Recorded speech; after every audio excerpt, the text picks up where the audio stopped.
Ooh, we should blow that off. Clean that off there.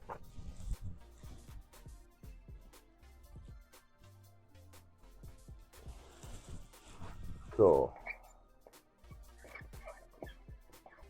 Let's get that off reset. Howdy, folks. My name's Dave. I'm a wood turner. I started this channel to become a better turner myself in helping and working with other wood turners. The more I repeat instructions and all that, the more it gets cemented in my own head. And I'm always trying to be the best turner that I can be. I thank you for joining me. It's Wood Turning Wednesday. It is the first day of the year, 2025. So for those of you that celebrate New Year's on this day, Happy New Year. Thanks for joining me. I've missed a few broadcasts last week because of Christmas and Christmas Eve, and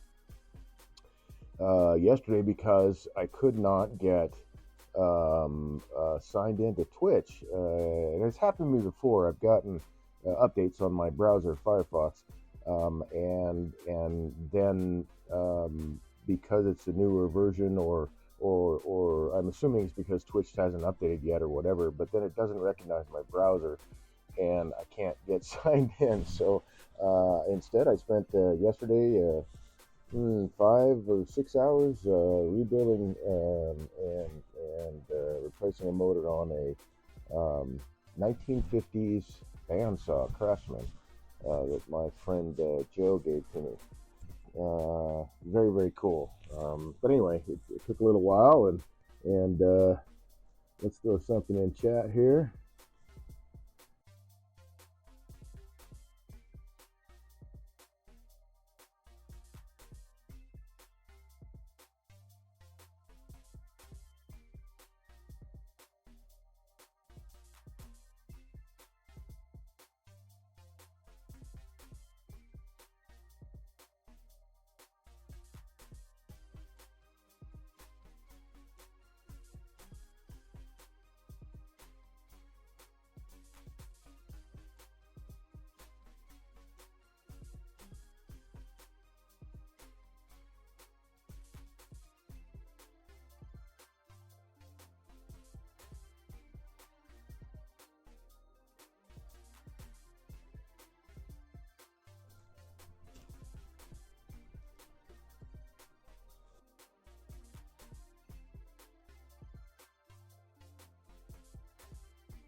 That's just the darndest thing. Now, I had no intention. I don't know why it muted on its own. So missed all of that, I'm sure. So let's try to do that again. Last week was fairly warm for December. Last Sunday, actually, I think it hit almost 50, but had a week of almost 40-degree weather. So that was really made it really nice to be here in the shop. So I tried to do as much turning as I possibly could. A friend of mine named Evie gave me an idea because I've been turning some Kuksa cups, and so her idea was making what's called American-sized Kuksa cups, and I think that's a fabulous idea. So I'm doing a bunch of those as well as a bunch of Kuksa cups. I've got to make sure my keyboard is covered here. Anyway, I also spent time going on a timber run and doing some harvesting. Well, not really harvesting; it was already harvested, but doing some processing, I guess is the right word. So I got a bunch of timber that is green. I don't have much seasoned wood right now. I hope that will change. I'm on the lookout, but anyhow, so I'm doing these Kuksa cups and American Kuksa cups, American sized, about both green and seasoned wood. The green ones I am turning twice, so I'm roughing them out into an actual blank and letting them dry. They will, and I've got a couple here that I need to do the bowl part of, but basically I'm roughing them out, giving them a fairly even wall thickness all the way through so they dry out at the same time everywhere around the piece. It dries out pretty evenly, and this way also the wood will do all of its moving and warping while it's drying, and then when I come back and screw everything up and turn the piece finally, the wood will in theory have done most of its movement. Wood still moves. It's very much an alive, I think it's very much alive. Even seasoned wood will still move with the weather. It still responds to the world around it. So even though it's dry, it will still move a little bit depending on the environment that it's in, either high humidity, low humidity, high temperature, low temperature, any kind of combination of those things. So wood will always move a little bit. But the idea is that I get most of that movement out while it's drying, and then true everything up and finish the piece. So we're going to do a few of those. I do have to do the bowls on those. So we're just going to get to it, eh? I'm going to need this guy on. And I also believe I've got some dust on these specs that I need to get rid of. Specs, safety glasses, they're not prescription glasses, so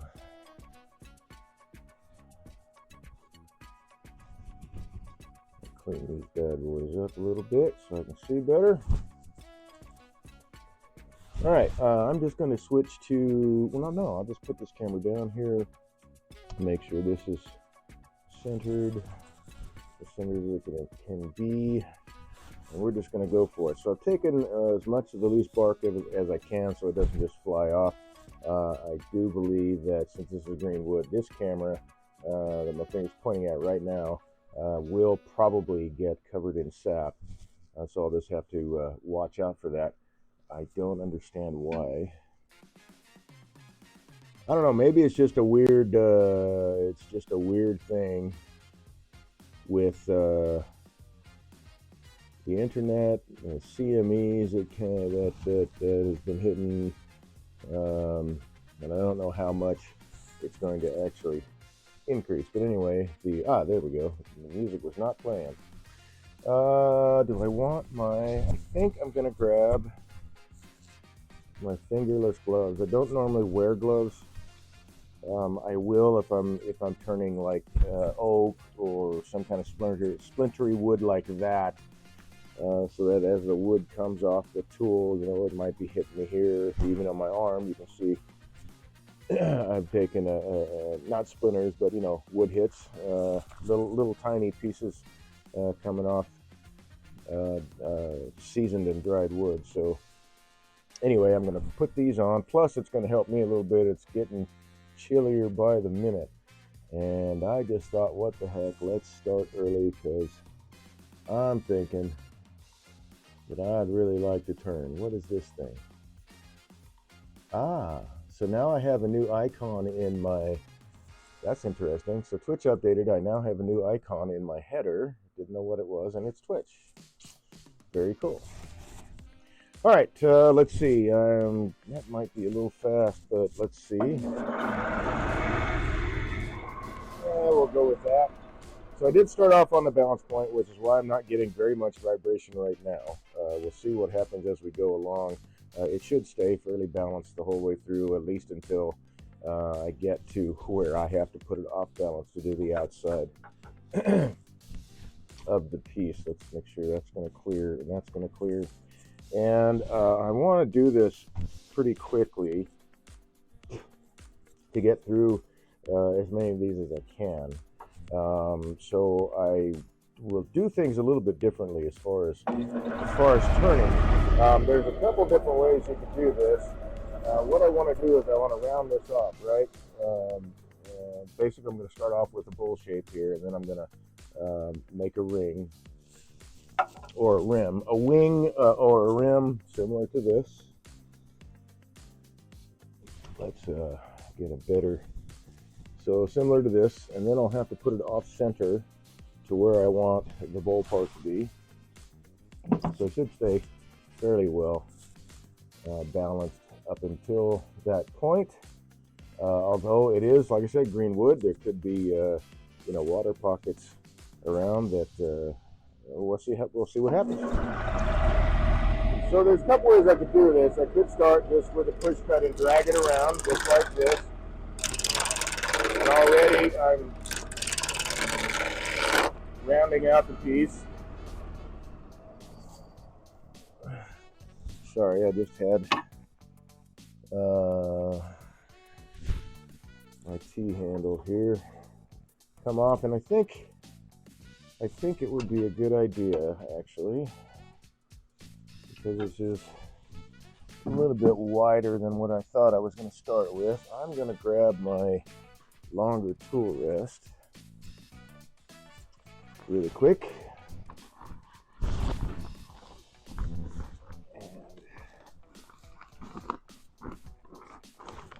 I think this might have happened earlier today, so we're not going to count that. Actually, it did happen earlier today. We're not going to count this as a fallen tool. It was in the shavings on the other side because we weren't streaming yet.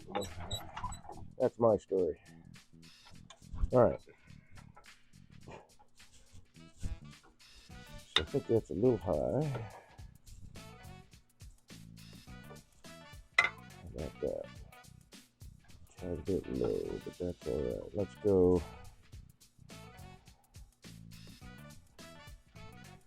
Come on. Somewhere in there. So essentially, this is still I could just do a pull cut or a push cut. And just pull it toward me. The problem is, everything that comes out of the flute is coming towards my face. I could just drag that around. So I'm getting not only a push cut, but a bit of a scrape on that curve.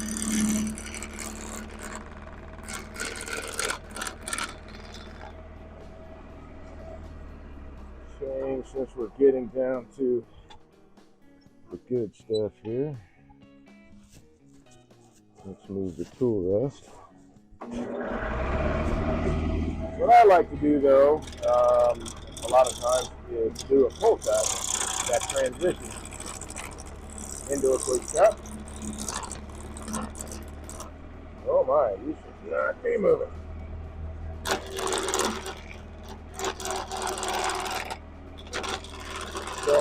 I'm just going to really try to hog off a lot of this material pretty quick.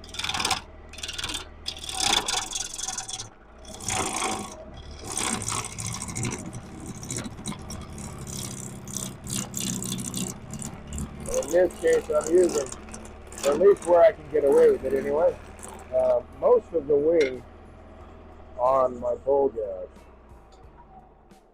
I'm really just really hogging off material. It's easier to do with green timber than a lot easier to do than with seasoned timber in most cases.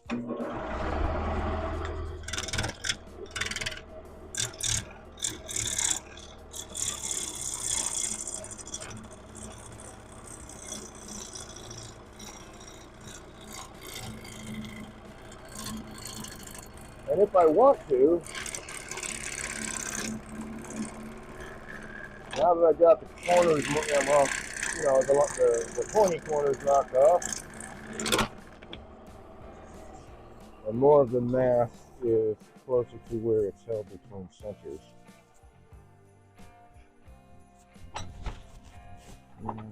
Let's do this guy.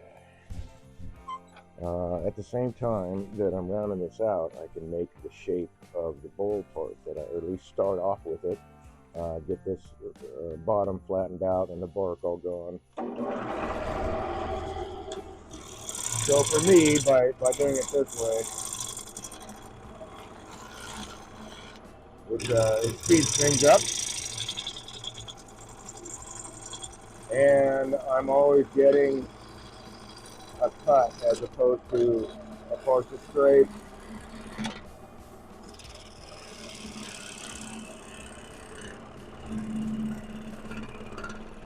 Which in itself is not bad. Like I said, we're roughing this dude out. I'm gonna scrape this, isn't that big a deal. But I practice this because this is how I turn a lot actually when I'm getting through a lot of material.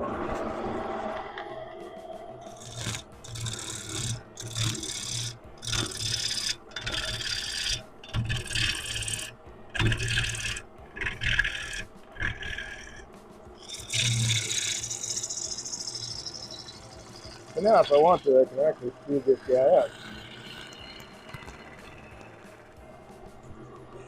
So let's do that. See, that's about 800 right there, and I think that's a good speed for probably the rest of this guy. So let's finish rounding this out. And then clears.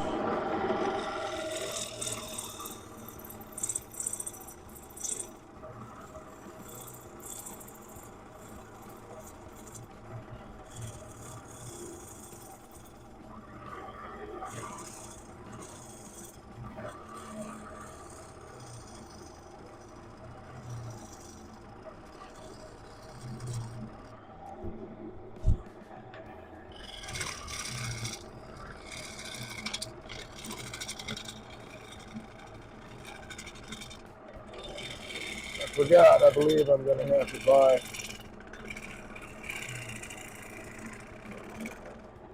a new belt for this guy. This is a belt drive.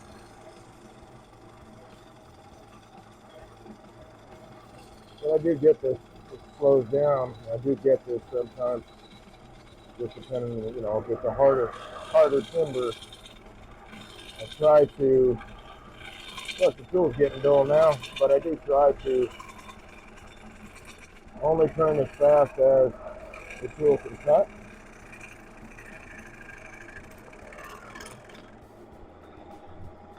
Let's knock some more of this off.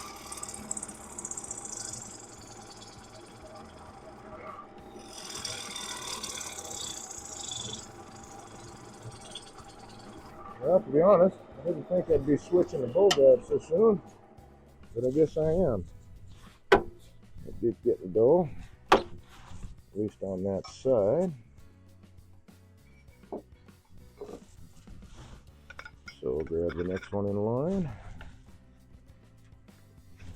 I do like having a handle like, oh, I got some sawdust in there or something. It's not tightening it down. I do like having this collet system.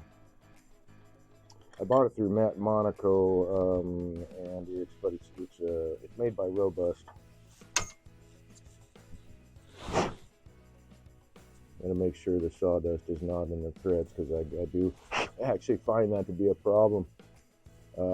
Really fine sawdust will slowly work its way down into these threads and inhibit the tightening down of the tool. So every once in a while I'll check that and make sure that the sawdust isn't in the little kerfs here in the collet. That's the only hang up I have about it. I like the system though, because it means I don't have to carry a bunch of fully handled tools. I can sharpen 5 or 6, which I actually have 5 or 6, I think it's 5 bowl gouges that I keep sharpened when I'm turning or when I'm teaching or whatever. I always have those, demonstrating whatever. Why is that not tightening down? I don't understand.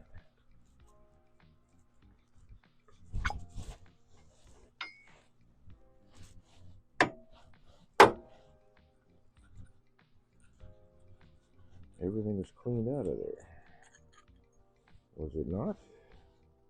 Yes.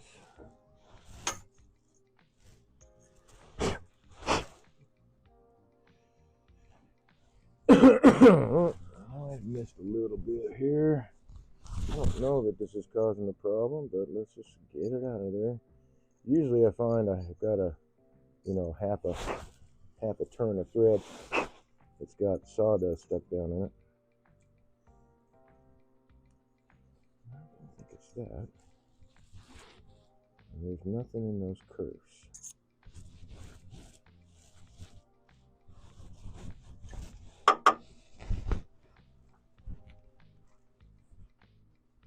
I've not had this problem before.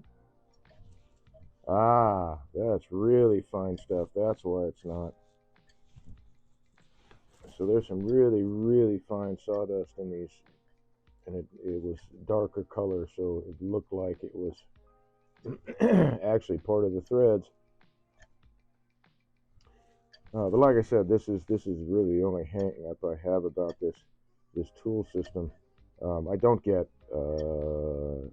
paid by Robust to talk about this. I just really try to find tools that are multitaskers, stuff like that, so I have less to carry when I'm traveling.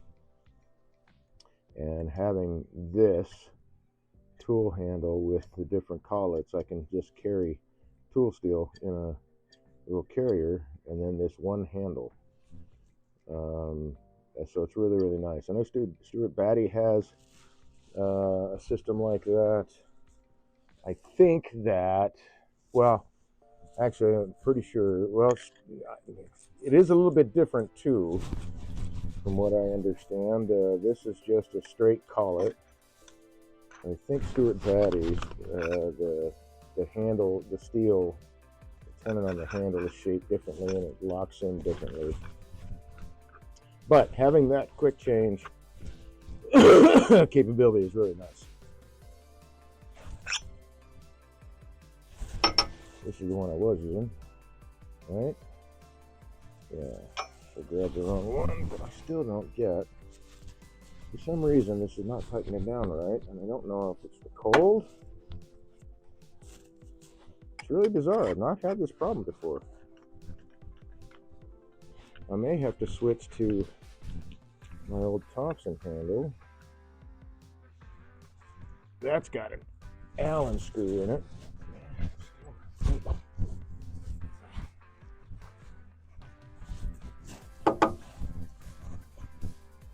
Why is it not tightening down?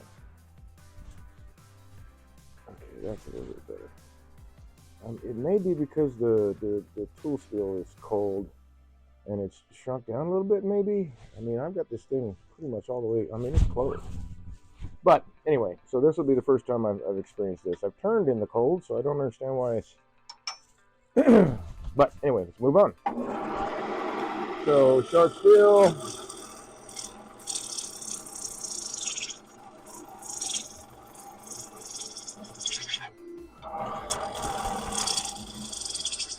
Someday I will have at least a 2-horse motoring machine. I turned on the 1-horse for a long time, and it's a very nice lathe. But sometimes it bogs down a little bit.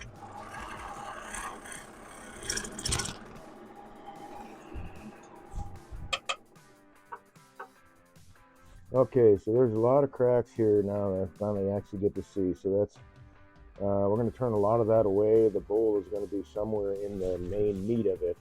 I just want to take a look and make sure. All right, so my handle will have to be on one of these sides. The grain will be running this way, perpendicular to the actual bowl, so that'll make a nice stronger handle.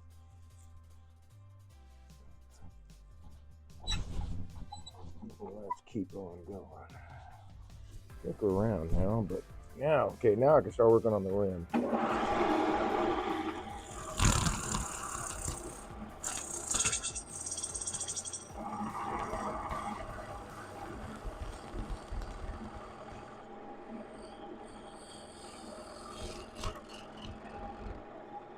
It's got to slow me down a little bit. There we go.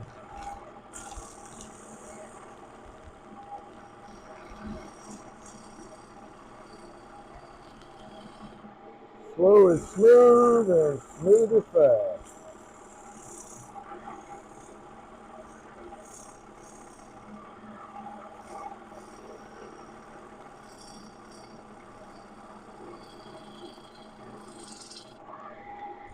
To be honest, I'd like to be roughing these things out a little bit quicker, but like I said, working with a 1-horse motor and a large piece of timber, so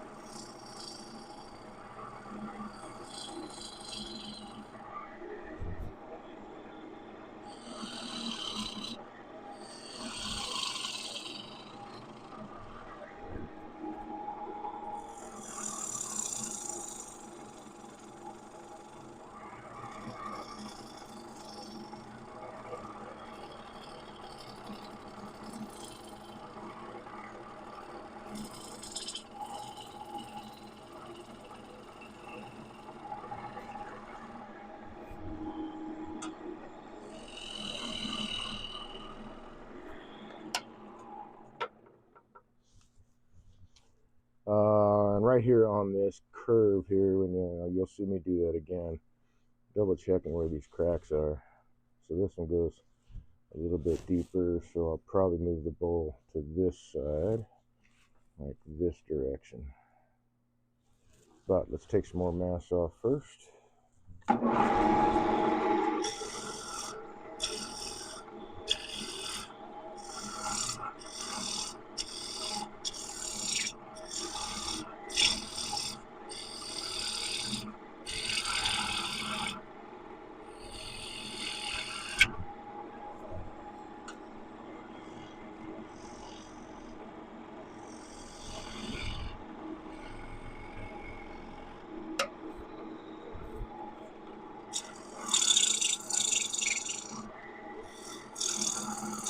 Round this guy out.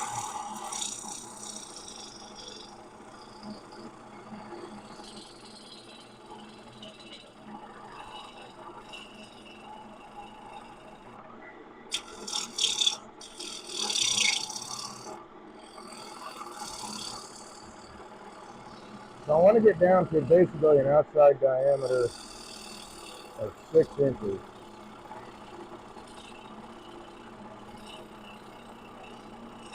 On these larger ones, at least that's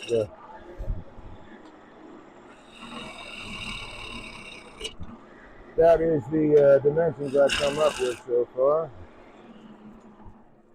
So I've got my caliper set to 6 inches. I got a little bit more to go. Let's move a little bit closer.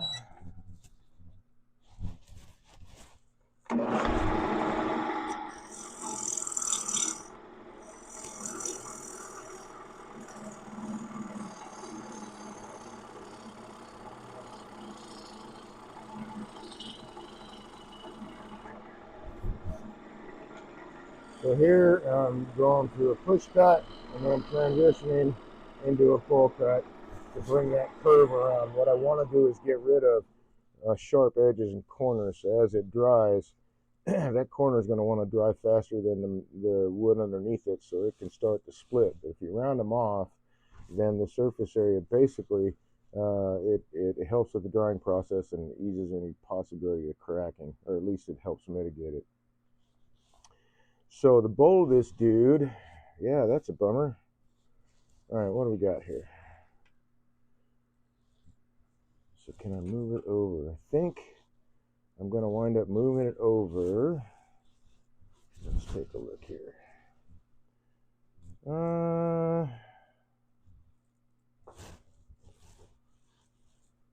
Either this way, I think we'll go this way.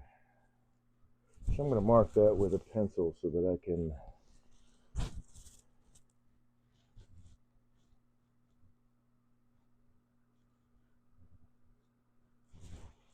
basically start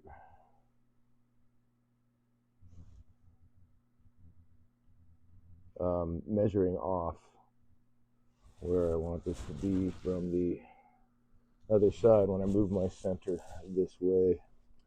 And I think that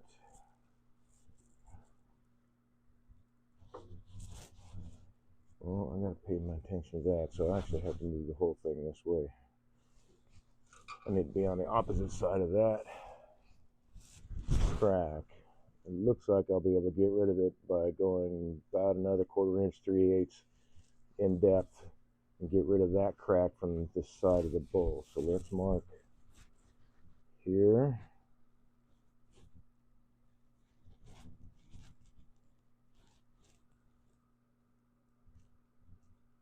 Make sure I'm on the right height there. The crack is up in here. So, yep, I'm on the opposite side. So I'm going to intentionally throw this dude off balance.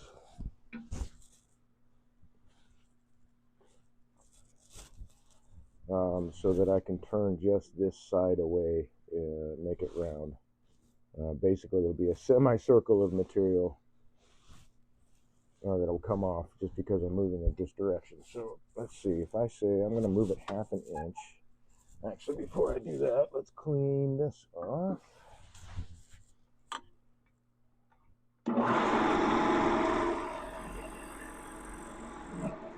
Oh.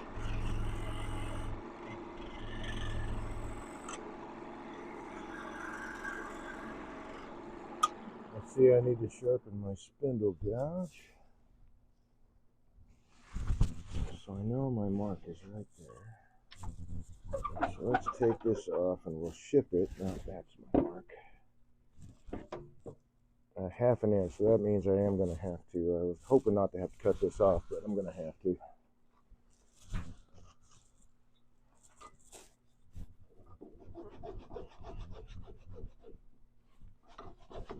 So, as I said, thanks for joining me. Happy New Year to those of you who celebrate it today. I would really appreciate you joining me this evening, and I ask that you throw some comments in chat. I have one milestone with Twitch that I have to pass on my way to becoming an affiliate, and that is to get 5 people chatting on the broadcast. So I would really appreciate it if you dropped in a hi, hello, tell me where you're from if you want, but I just need 5 people chatting today. Thank you for your support. All right, so that is, let's make sure that that is centered. 5/8, 5/8. Yep. So I want to move 1/2 inch this way. So that'll give me that as my new center on this side. And I know I've got my tool here to do that with. And we'll flip it over, and because I have scribed the line here, and in theory, I should have, what did I just do with my ruler? There it is. I should have it still centered 180 degrees out. And that is that point right there. So let's tag that filler.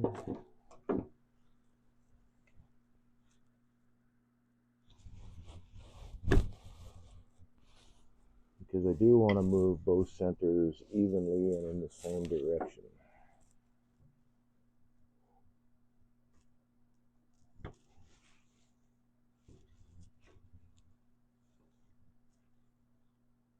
Hard to see it when it's turned sideways.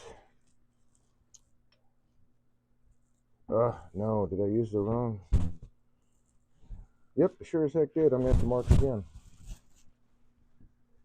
I used the wrong lines. So, this one 1/2 inch.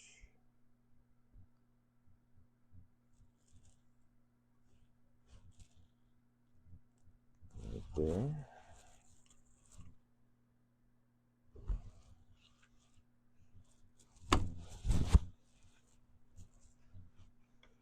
And then this line.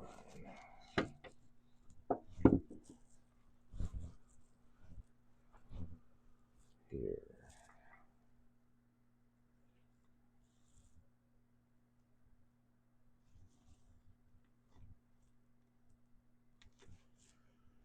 And 1/2 inch would be right there. Well, that'll be easier to see than in that dark wet wood.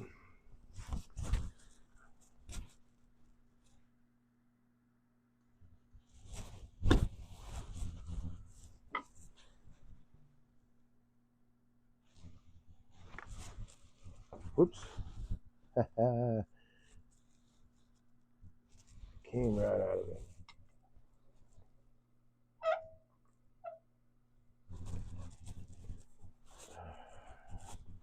I'm going to have to move this. So this should be where this crack is, should be the closest point, and it is, to the tool rest. I want to take this material away.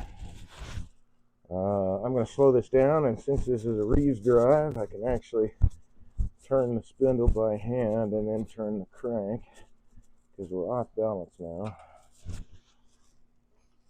I want to start a little bit slower and then work my way up to a speed that works well.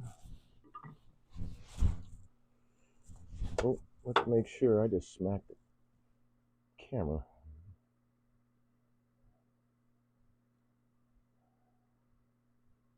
Come on.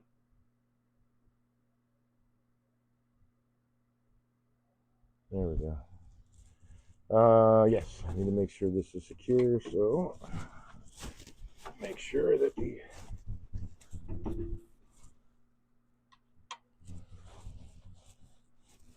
points are, and the cups and all that are digging in like they should. And I think I'll just stick with that 400.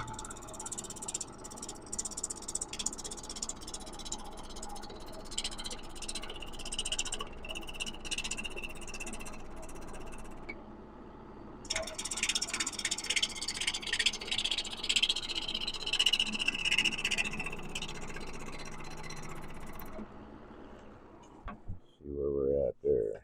Okay, so that is now all gone. So this is now, unfortunately, I think it's going to be a, no, let's do an intermediate one. Let's see, that's a pencil mark, not a crack. Okay, so I'm going to move it back a little bit. Come on.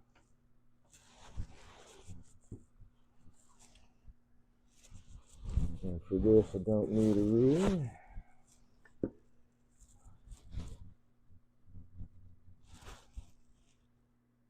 Let's see. We'll just go halfway back. Ish.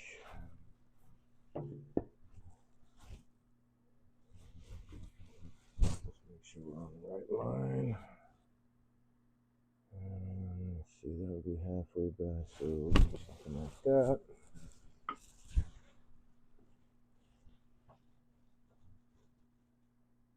So moving my centers again so that I can keep as much of this material as possible.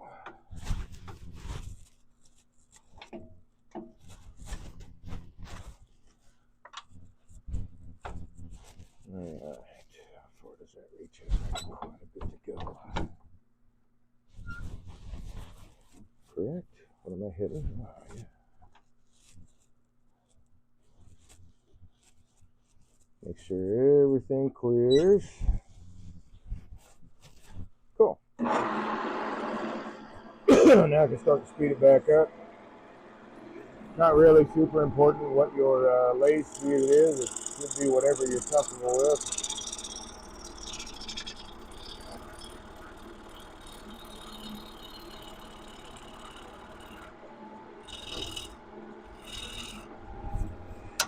Whoa! Well, I have to clean that up. There we go.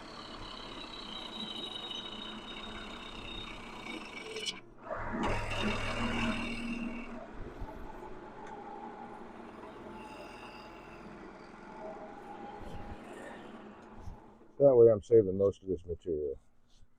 Then I'm just doing an intermediate sized one. What I have intended for the American size cooks and cups, I guess, is a little bit different, but having a range of sizes, I think, will help me decide better if it'll work out or not.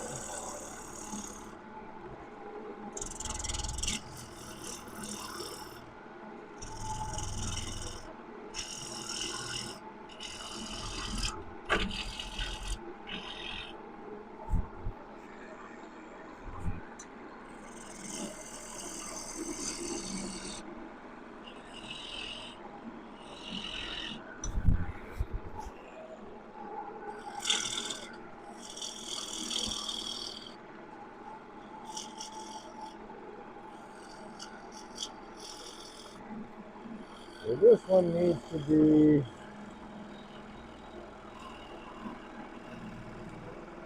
a little bit shallower than what I've got going on here.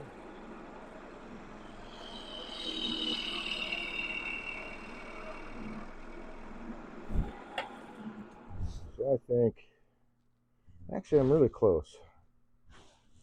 But as you can see, I'm getting a cut all the way through. Except where I was scraping a little bit right there.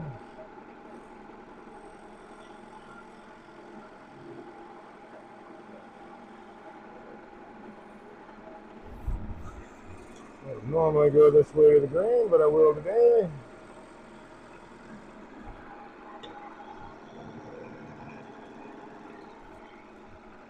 Let's set up for a chuck. Actually, I can take that down some more.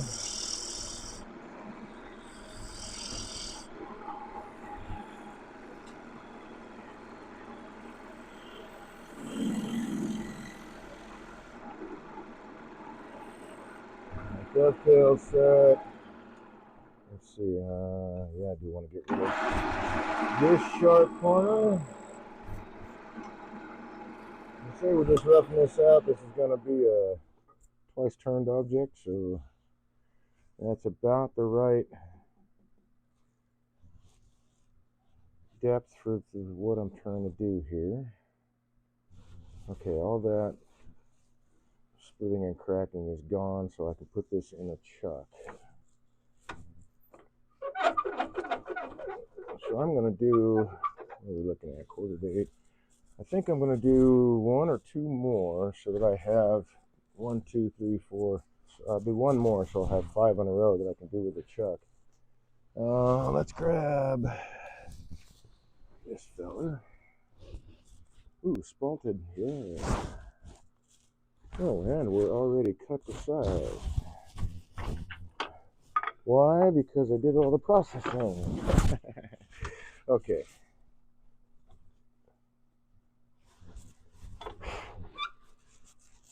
I think now that I got a bandsaw And that seems to be a pretty stout one. Be a lot easier to cut the rims away to make the handles for these cups and bowls.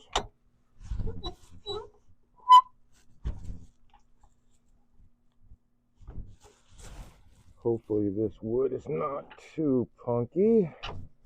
We're going to get it on its balance point, which is not there.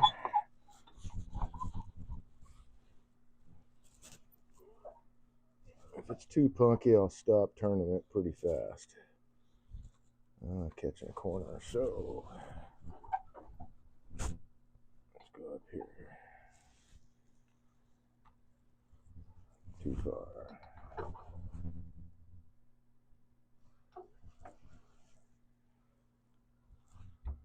Well, I may have to grab my saw and cut away. Yep, that corner right there. But let's see about getting it on its balance point first. I'll move that up a bit, see where it wants to go. Let's go down that way.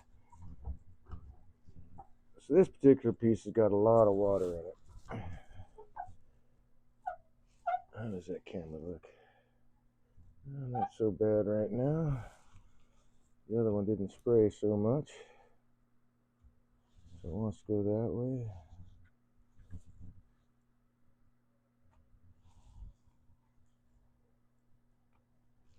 So we're going to say that it wants to come up this way.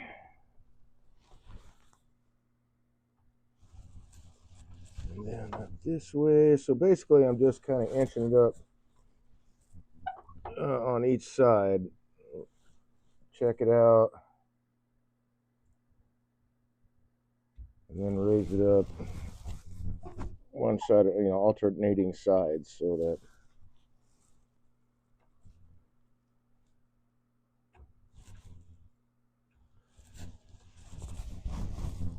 this one's going to be a little tricky today, I guess.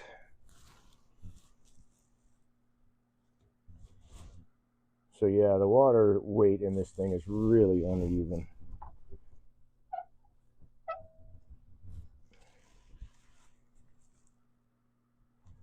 All right, I'm going to cut that corner out. Oh, let's see, it should be right. Not right there. Oh, I left it on the other side. Okay, we'll grab this side of it.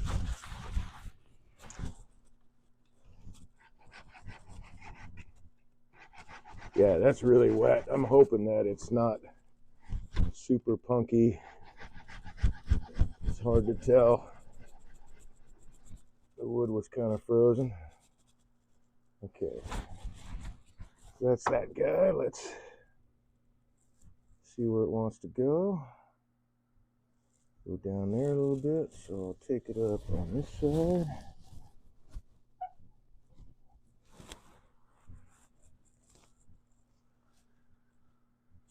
So I'm going to do squat.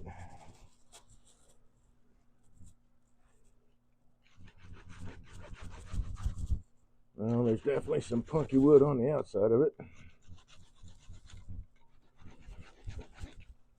But this stuff seems to be solid, and that's what I'm after, so.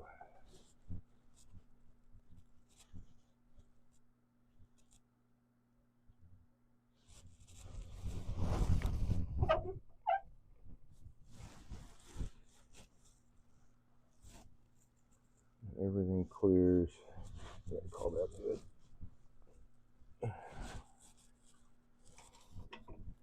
So I don't want to be messing with punky wood if I can avoid it. It can be really nice, have really nice patterns and all that stuff, but it's like time invested that you got to put into it. Whoops.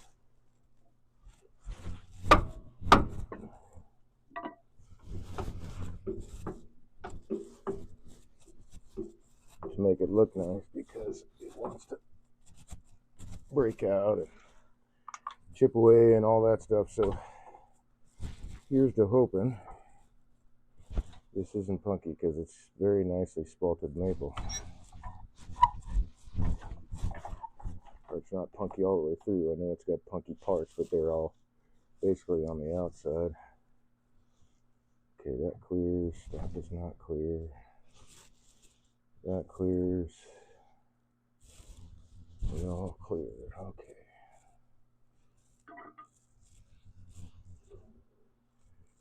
So let's see what happens. Well, some bark flew off. That's one thing. Yeah, that's really wet.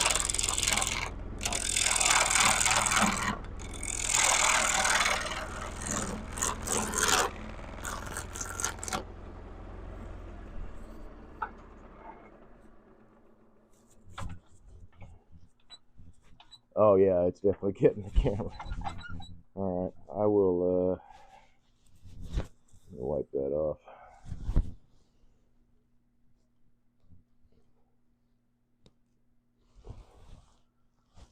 It's a little bit better. Once I'm done turning this piece off, yeah, you can see all that punky wood. Oh man.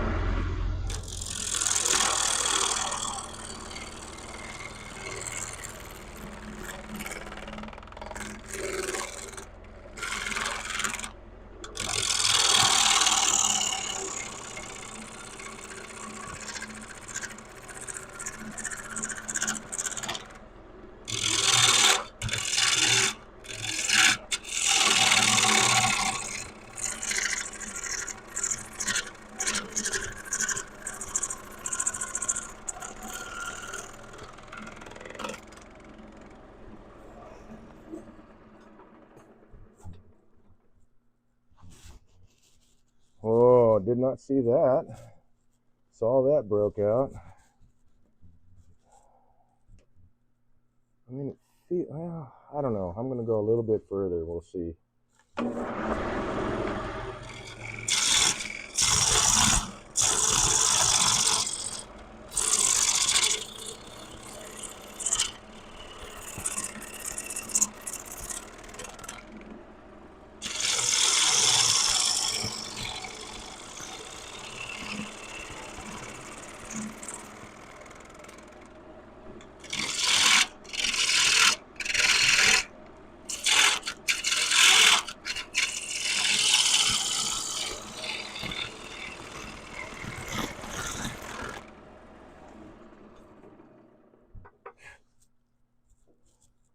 So getting into good wood there. That's all punkiness. That's good wood. That's all punkiness. That's all punkiness.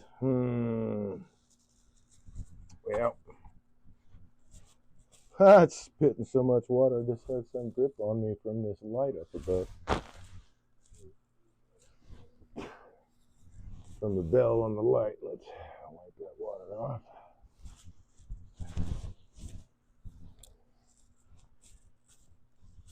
Well, it looks like I'm going to have to at least get past all. Oh, yeah, that's really bad. I don't know how deep that goes. Let's.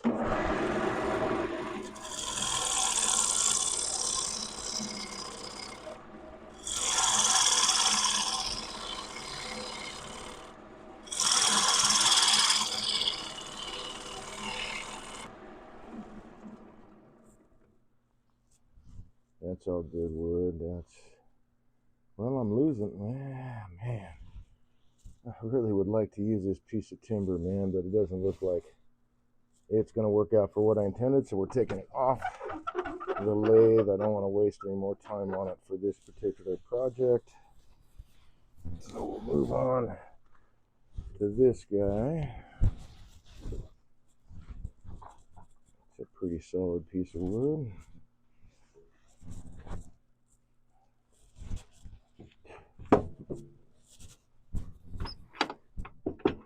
Now, before I work on these log halves, as far as finding their balance points,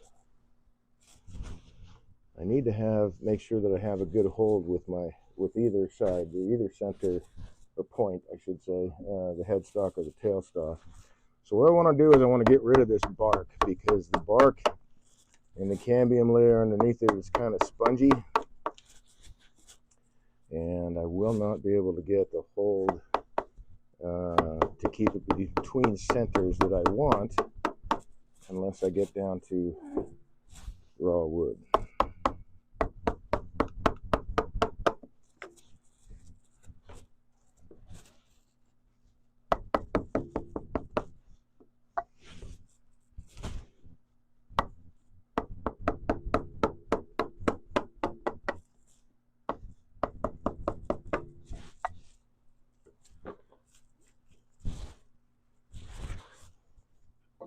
Okay.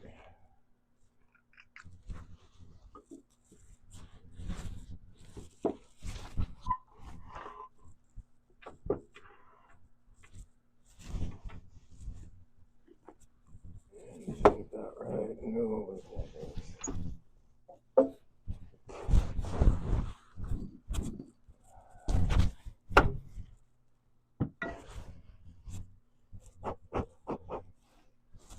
All right, so we'll set it on the points, and we'll look for the balance point.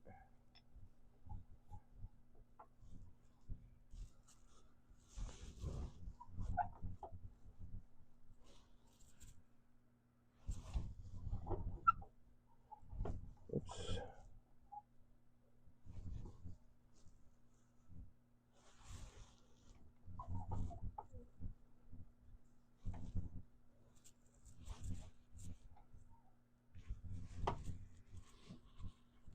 Whoopsie daisy, we don't want to come off the points.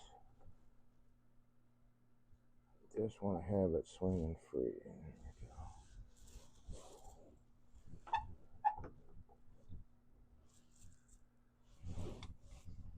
go. So I just work my way around, so each side, depending on how much it rotates or how fast it rotates. I might go 1/4 of an inch, or might go 1/8 of an inch, but they generally get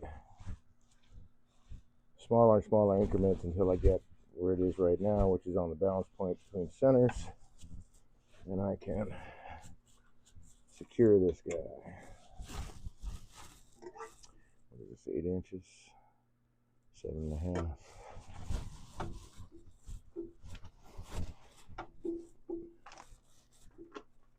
Hey, let's get rid of that stuff too so it doesn't fly off where we can. Yeah. Well then, let's take it all off. I could slap you in the face.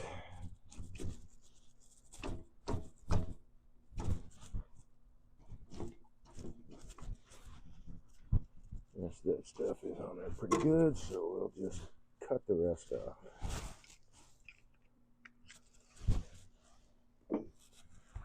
Hey, if you get a chance, if you want to visit my website, you can see a lot more pieces that I have done. Some are for sale, but I've got several galleries, so I want to see the range of things I've done so far.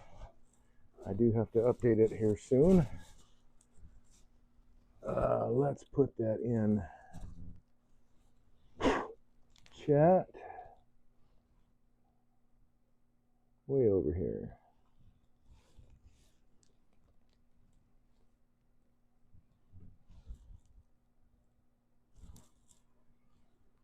There's my website. Please check it out. And hey, man, if you're with me this evening, thanks for joining me. As I've said before, I have one milestone to get through on Twitch, and that is to get 5 unique individual chatters on my broadcast. Boy, man, that's a lot of sap on that camera.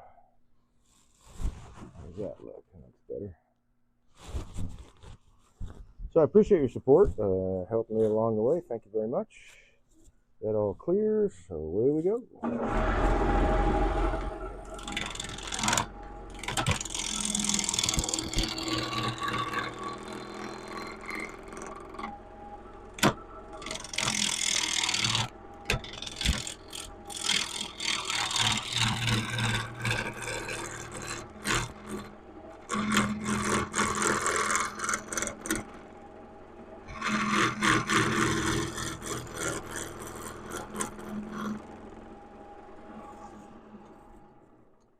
thing it's always important to remember is ABC. This anchor bevel cut. I could actually use a smaller tool rest than this on this guy. I want to get my anchor, which is the tool rest, and in this case somewhere on my body for the handle, so that I have a stable base to work from.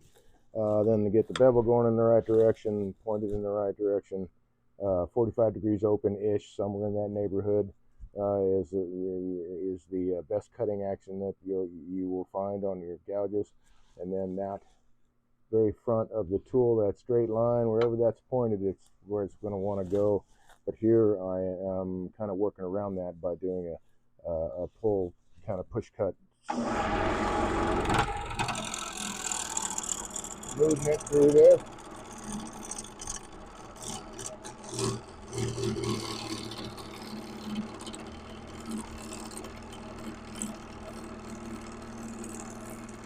I'm really taking some heavy cuts here.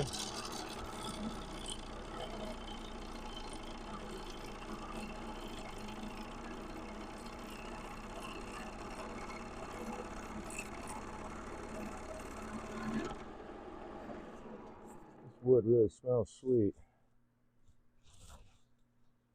Well, it looks like it's maple.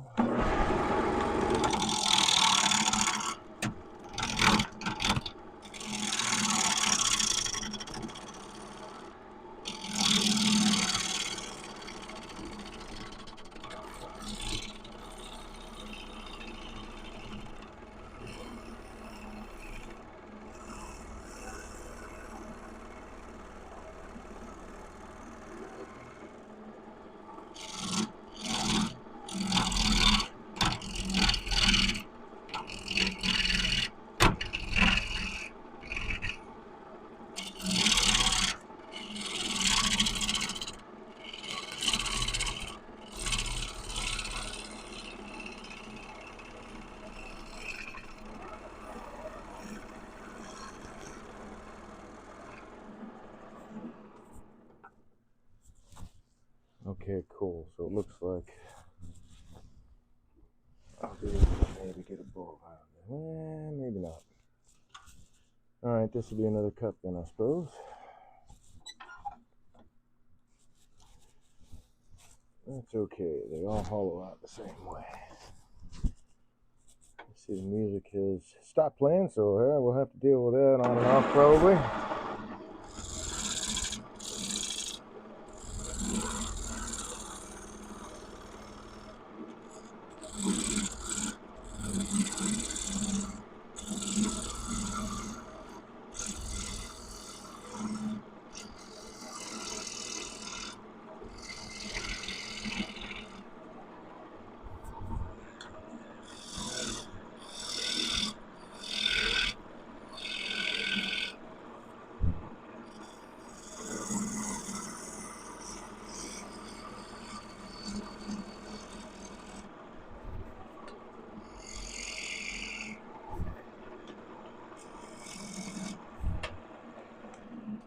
Alright, so that should give me,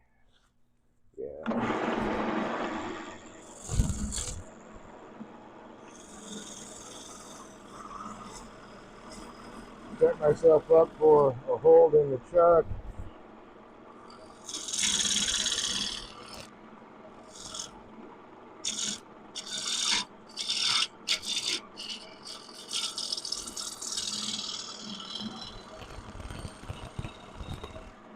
Start working on the rim.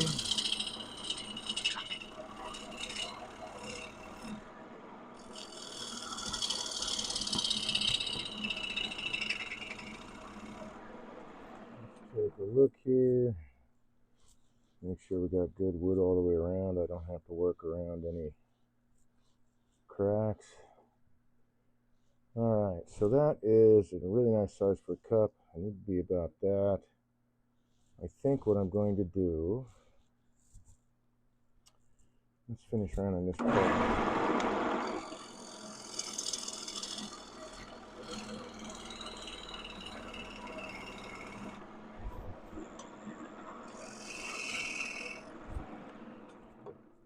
Now I can figure out where I want my cup to be. So the cup basically I need about 3.5 inches.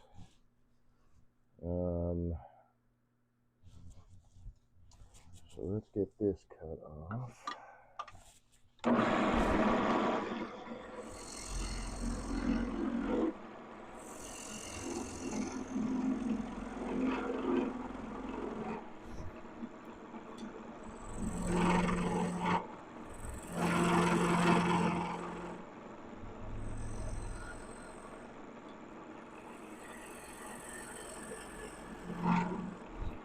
I guess I need to be that fastidious about it, but it is a habit to clean up my marks as I go, I guess.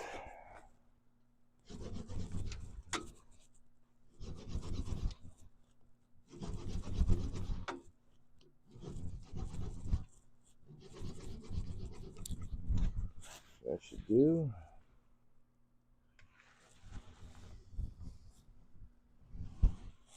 Now before I move this guy, let's see, I'm going to want to go somewhere on this side because of that. I guess it doesn't really matter. That's not going to be... Oh, look at that. I found this larva. A live larva. Well, sorry, pal. Make it quick since you were going to die anyway. Outside of the tree. I do like the color of this. I think I want to capture this stuff here. So I'm going to move things this way. And I want that chatonge to be right on the outside of the cup. So I'm going to mark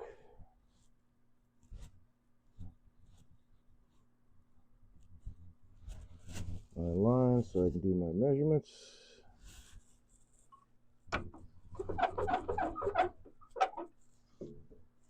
Get rid of that little nub.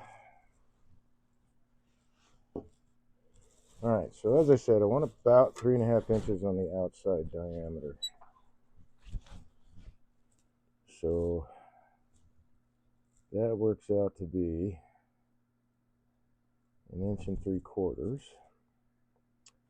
which would be right there.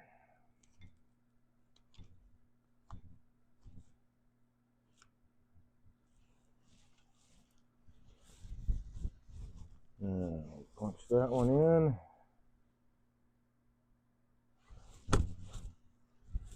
Okay, now that I've got that mark, I have this rim also. I can't just measure 1 3/4 inches in, so that's about 1/2 inch like I thought. So now we're going 2 1/4 inches here from the outside.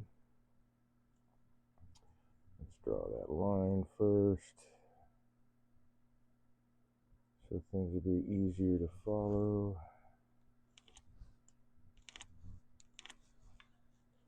And then 2 1/4 inches from the rim, because 1 3/4 inches is the half of the 3.5. I've got a 1/2 inch rim, so there we go.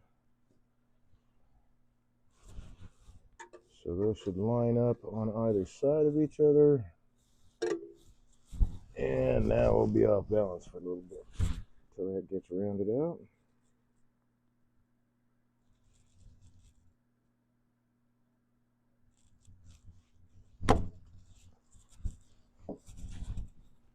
Okay. Move that closer.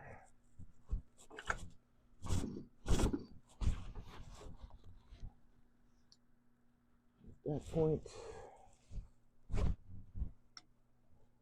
And that point.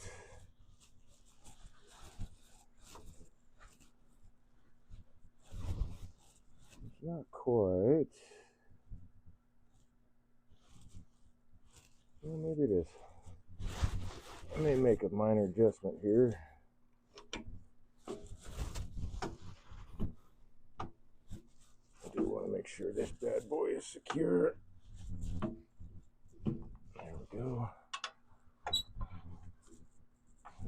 this part out.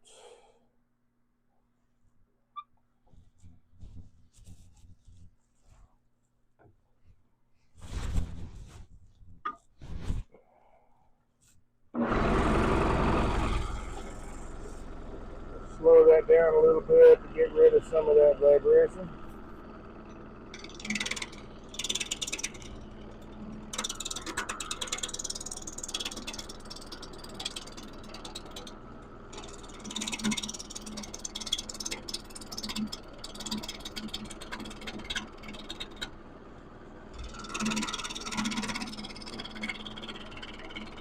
Oh, I was wrong. My math is way off. Thank goodness I have stopped. I just realized. Well, let's see. 1 3/4, 2 3/4, 3.5. It doesn't quite look like what I want, though.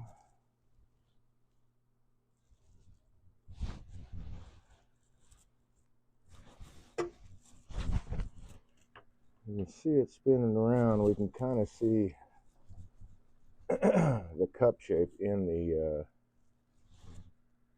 shadow, or the ghosting as it goes around. I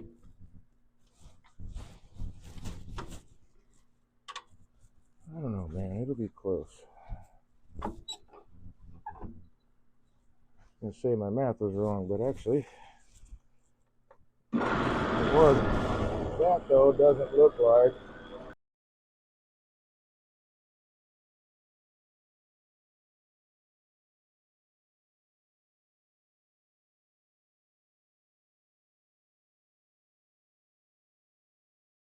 Oh, that's wild.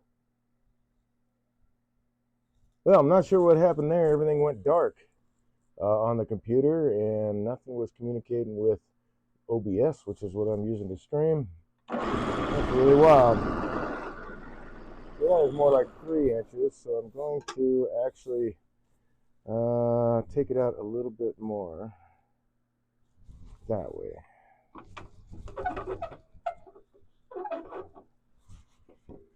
So get a little bit more diameter out of it. So right now I'm at 4 inches across, more or less. Let's say 4 1/4. So if I find my center point, it should be 2 1/8. Let's measure that again. That looks like 2 1/4. That looks like 2 1/8. So we'll come back a little bit. That is 2 1/8. Let's get some more light in there. That is 2 3/16. That is, come on, find the answer. It is 2 3/16. Right there. So we'll call that our new center point.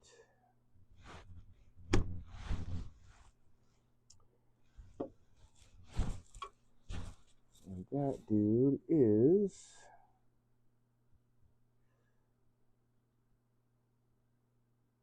another 3/4 inch in, so I can move this guy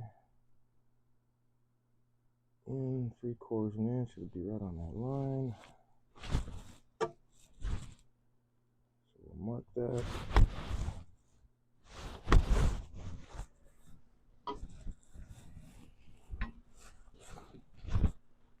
Now let's put it back on, see what we get.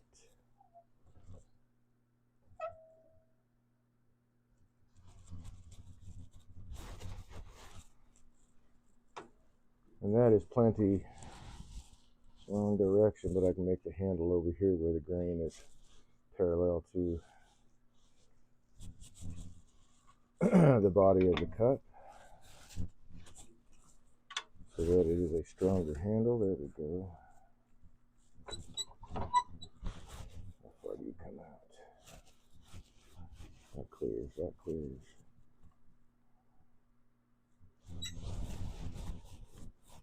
It all clears. All right.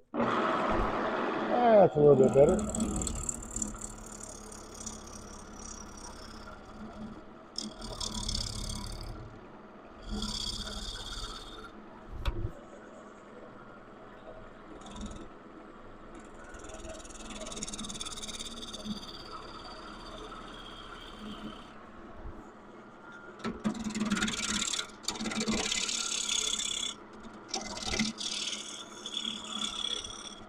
What's nice about these kind of projects is like, and why I like working with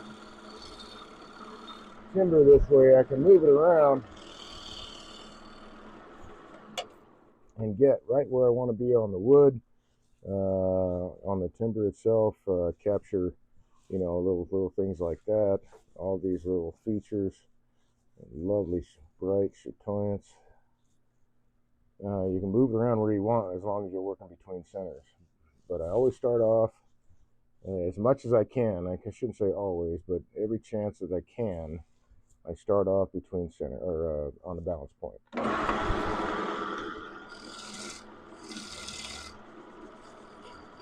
That'll probably be it right there.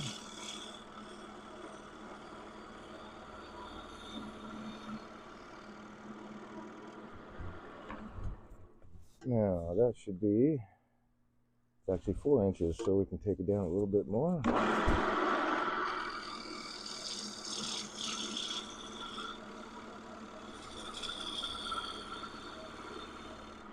I don't have to be, super perfect on like trying to figure out what my final diameter is going to be, because this is a twice turned piece. It's going to be turned thick and let dry.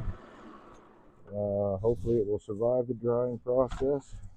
All the things that I am doing with it now are to help mitigate that, any kind of cracking or splitting or whatever that it might happen.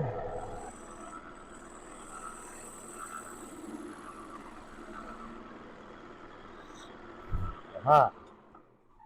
I see my tool rest has dropped.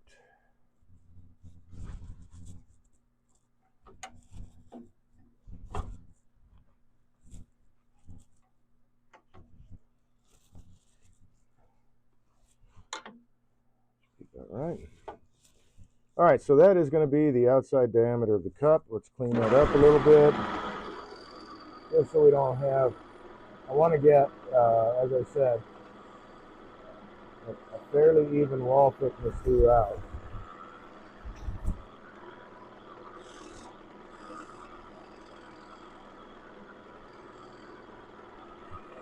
Doesn't have to be bang on, but it sure helps.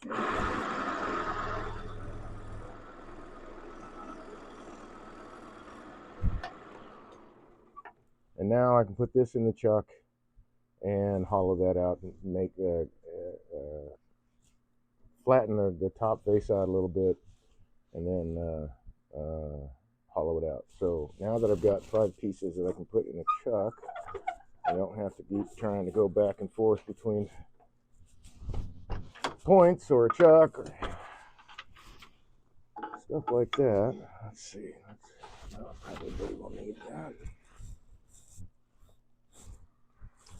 So let's get this guy out of here.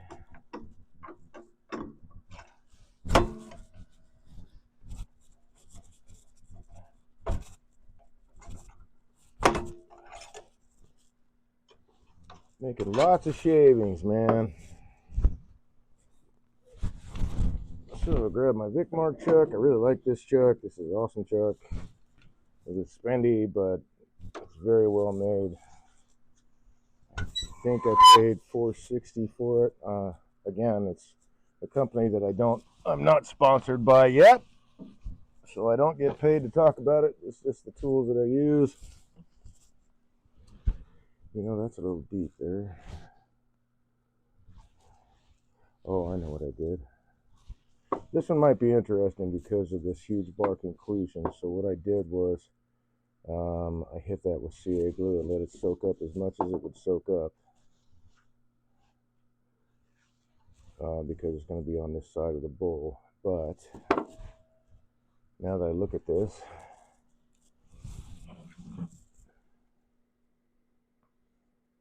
well, that's all right. I can just spin it around later. I was going to say, now that I'm looking at this, yeah, doggone it, I'm going to put this back between centers and take this down a little bit.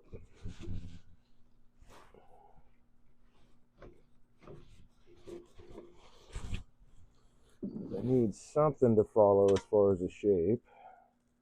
Where am I at? There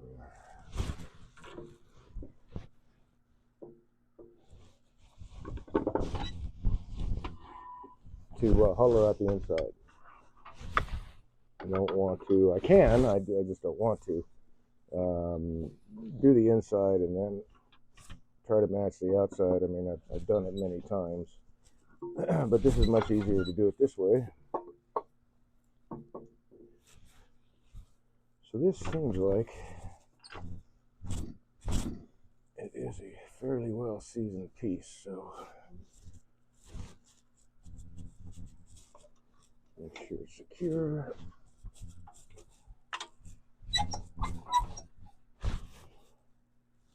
Always go for the safe actions when you're turning.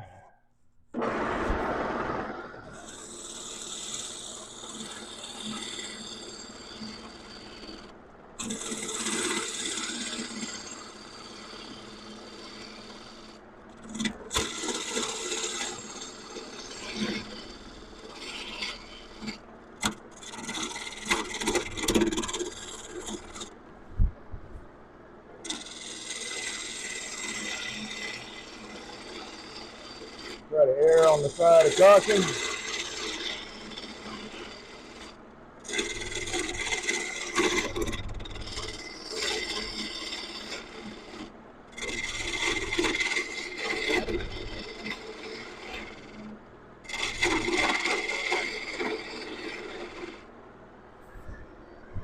Big bar conclusion is making it a little interesting to turn this.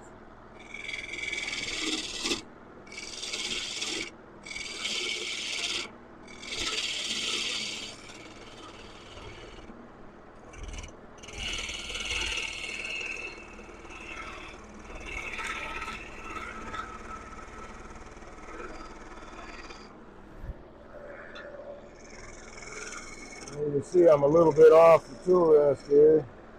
Don't do, if you're not comfortable with that, don't practice that.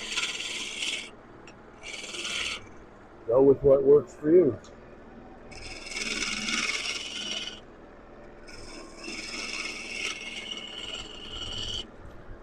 There we go. I like it. Whoa.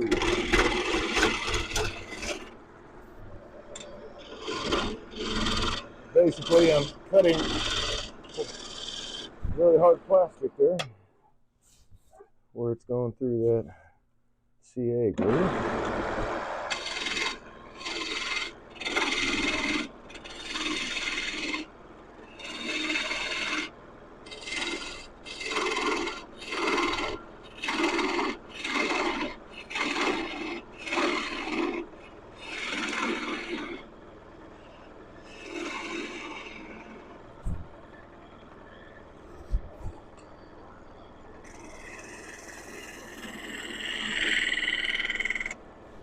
My dovetail.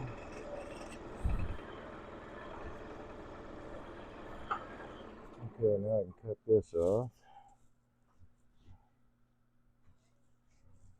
Let's see about cleaning this up though.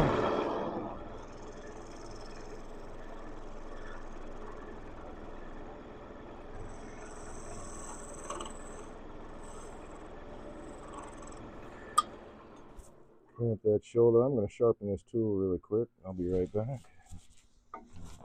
Definitely need to have sharp tools. Make your turning experience a whole lot more enjoyable and your work more consistent.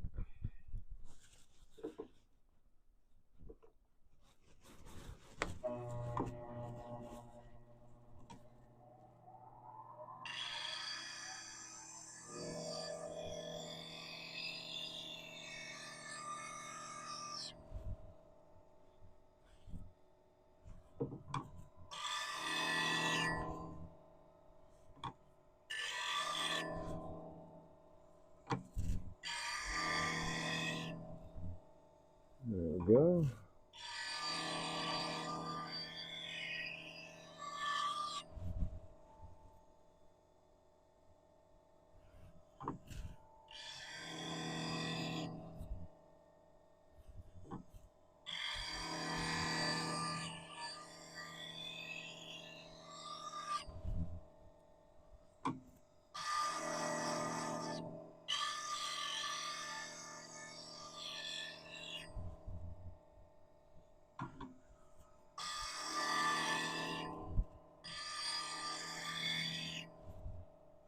Let it get too dull.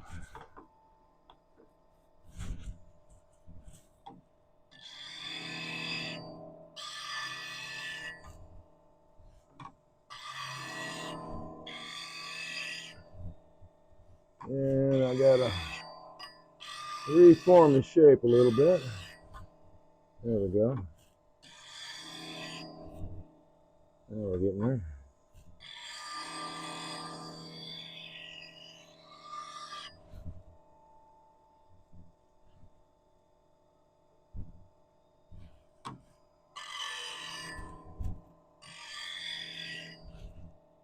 Okay, cool.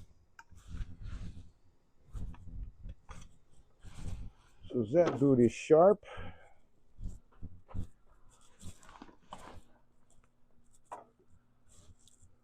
Need a saw.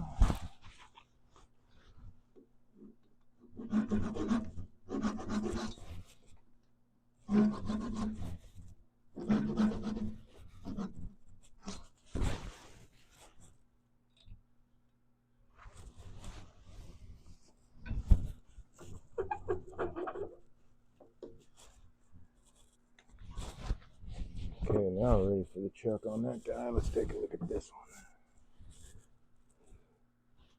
Oh, yep, I couldn't use that one because the bar conclusion goes all the way through that. Alright. This guy, pretty much all set. I'll need to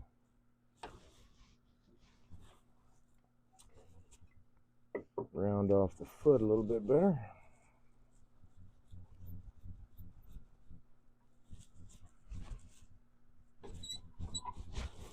That's clear.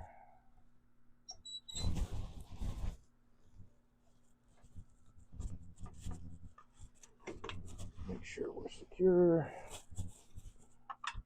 It's never nice when things come flying off the lathe at you. You stay there. So it looks like I think I'm going to turn one more since I can't use that piece.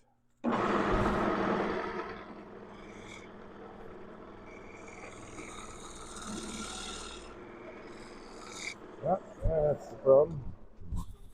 So I need to get a sharp gouge. Look at that, waiting right over there in the wings.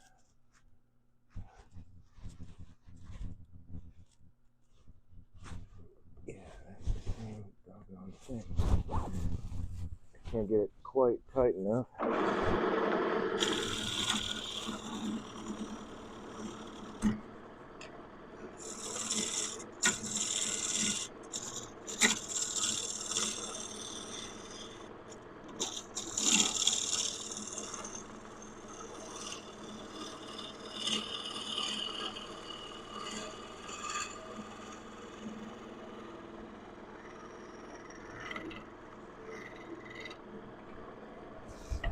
Let's see, let's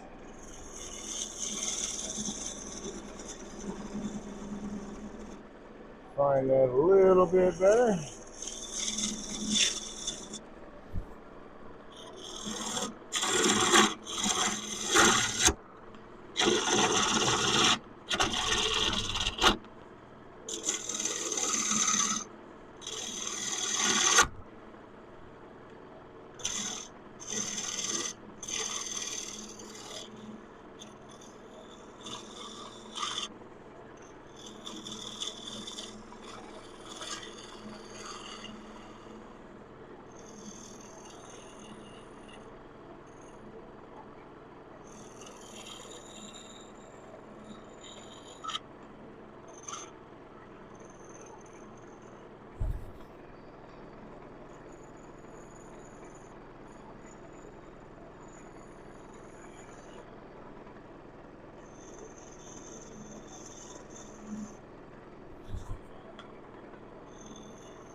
go.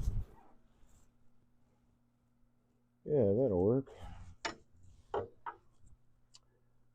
Where'd you go, my friend? Okay, that's one that fell off the lathe.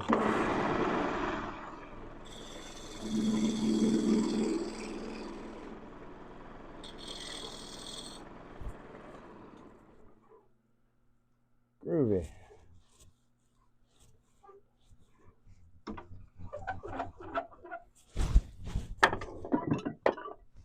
And since I've got my points out, we'll turn one more piece green.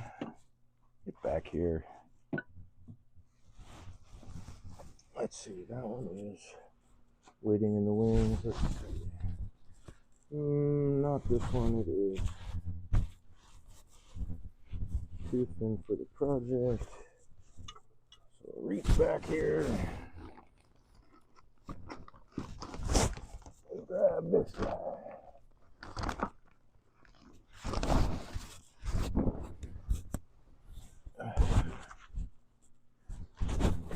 So I have to move my tailstock.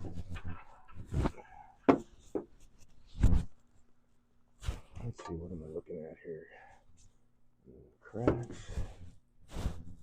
Maybe that'll be interesting. And we're looking at 7 and almost 8 inches. All right, that'll work. I need my chisel. Get down to bare wood.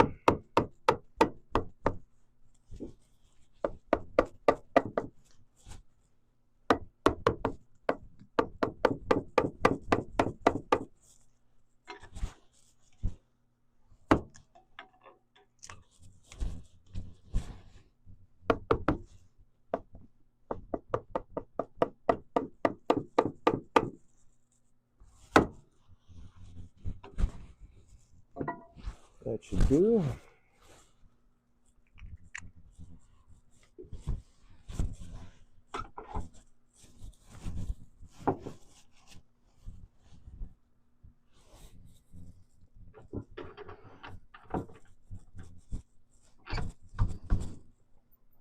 Let's find a balance point.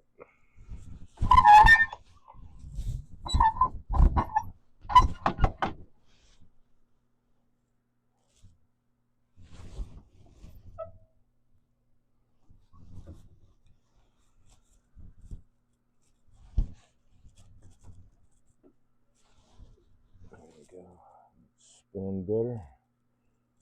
Alright, so I'll bring it up this way. That'll probably be too much.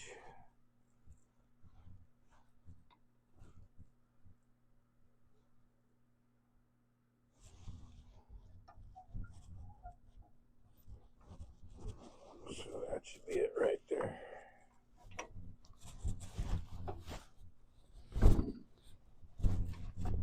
Make sure we're secure.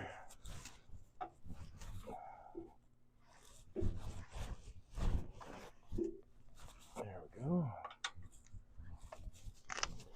Oh yeah, look at that. Take off whatever will come off.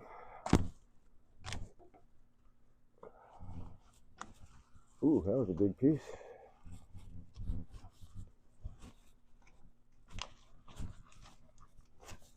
Don't want to get slapped by that.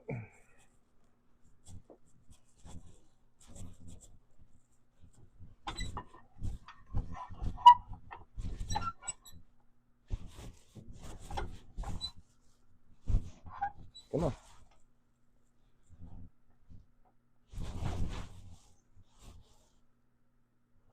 That all clears. Yeah, we were secure, so here it is.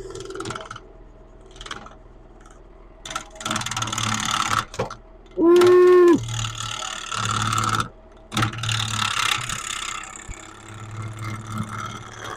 The importance of standing out of the line of fire. A big piece of bark come off.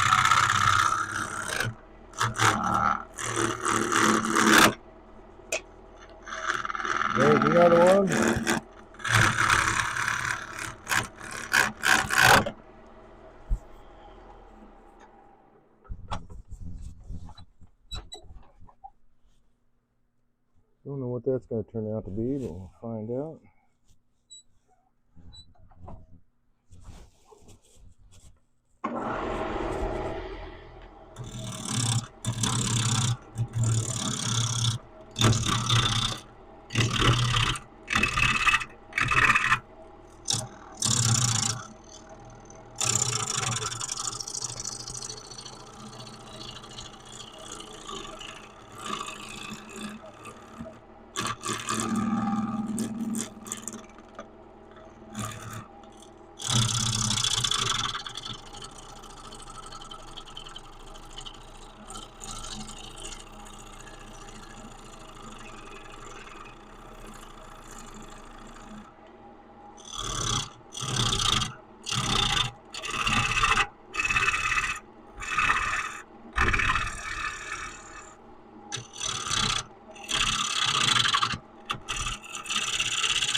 Getting close to round.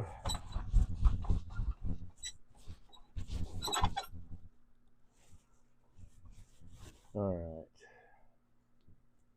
A little bit of punkiness in there.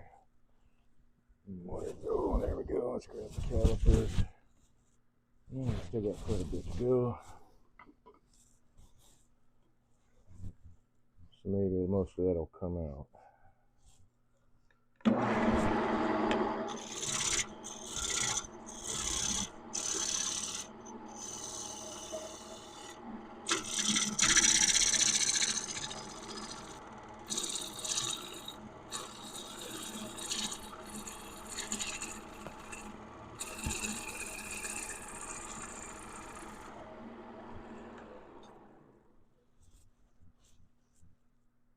Nope. That was a branch that came through. And I'm going to wind up having to fill that, I bet. I don't know if it's going to survive the drying process, but we're going to give it a go. And I think I'm good to go here. Let's take it down a little bit more. This bowl doesn't need to be this deep.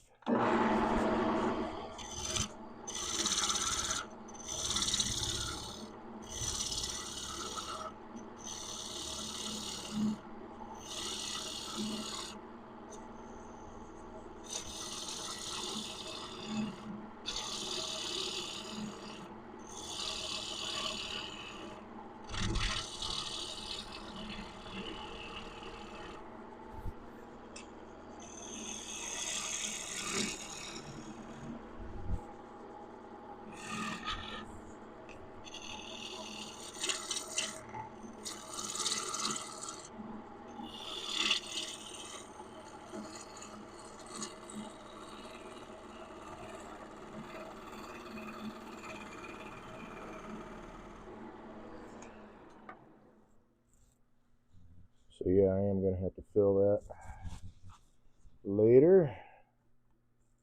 I'll do that after it's done drying.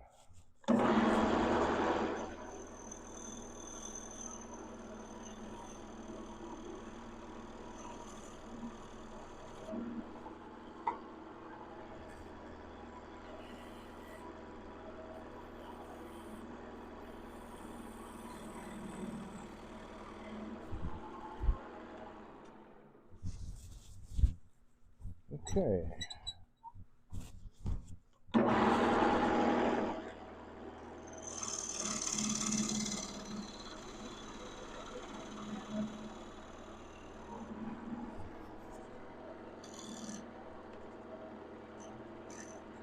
That sharp edge. That sharp edge. That's a good place to start. Take that off. Yeah, that works.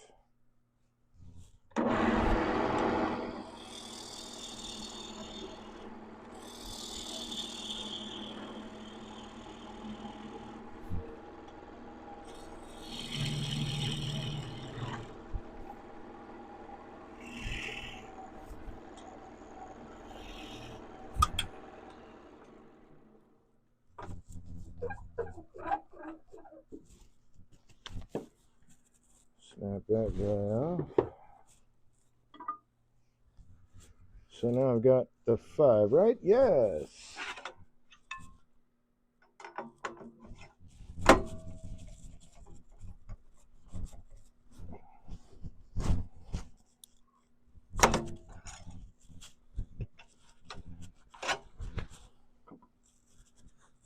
All right. Put the truck up there.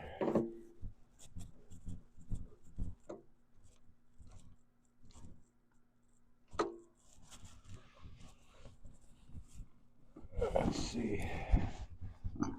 Looks like my T-handle took a dive. So I gotta go on the other side to grab it. Unless it's down here. Unless that's bark.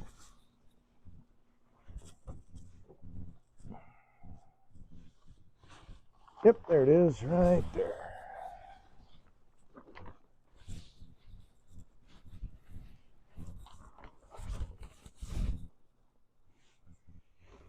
The joys of turning off balance. Okay, well, let's just start with the last one that we had.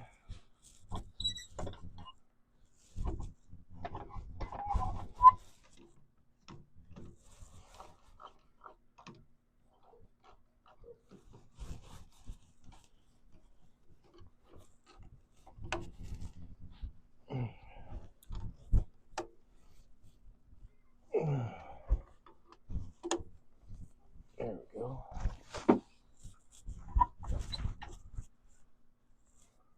And I don't need the big tool rest anymore.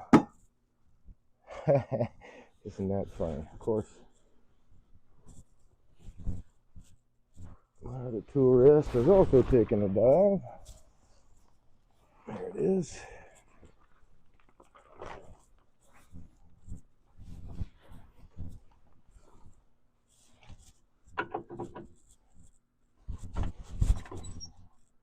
All right, so I'm getting myself a little bit of support here. Get closer than that.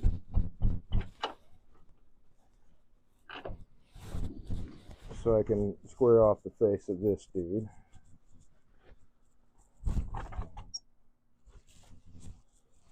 At the right height, a little bit low. There we go.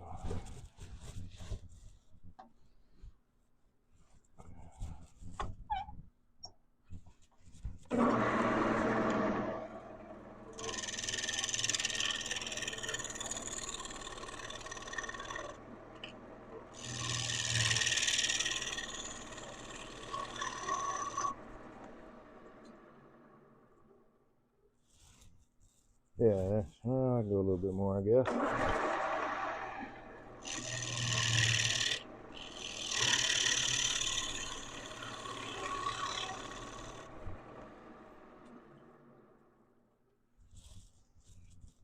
Okay, that's all squared off.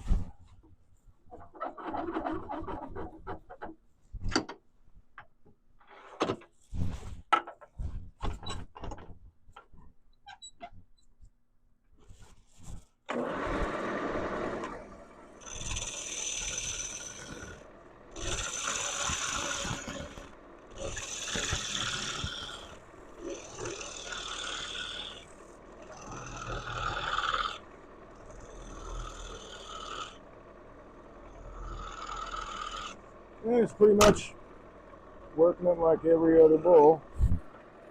And a little bit more light there. Move this guy back.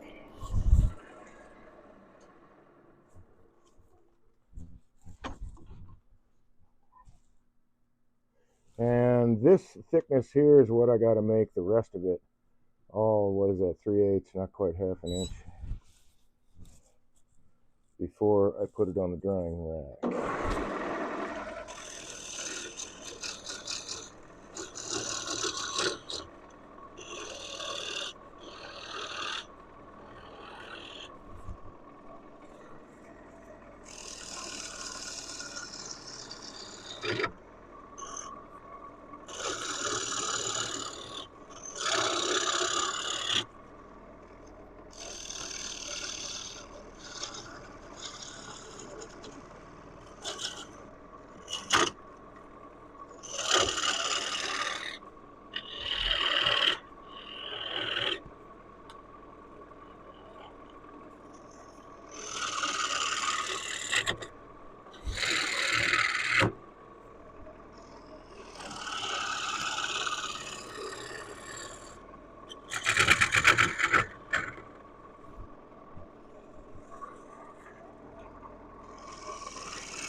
So I'm about twice as thick as I need to be right now.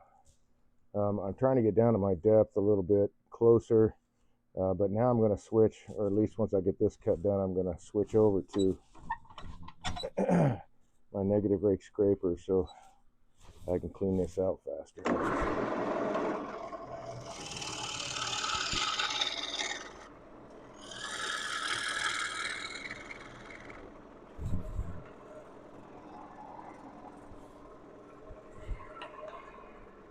Which means I got to bring my tool rest up a little bit. Not too much.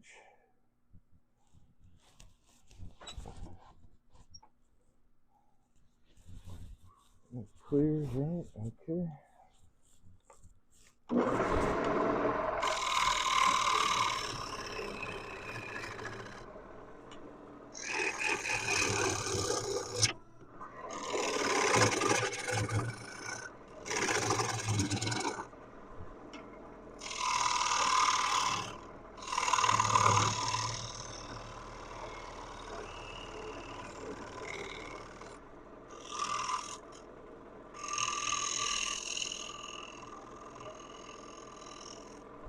Yeah, that sharp corner. Okay, so that's pretty even now. I just got to work on the bottom of it.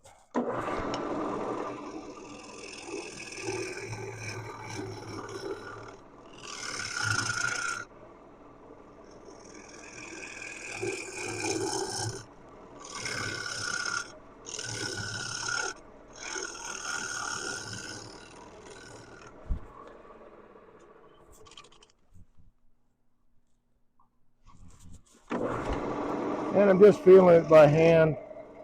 Like I said, it doesn't have to be perfect, but it does need to be close. And you can feel that with your fingers.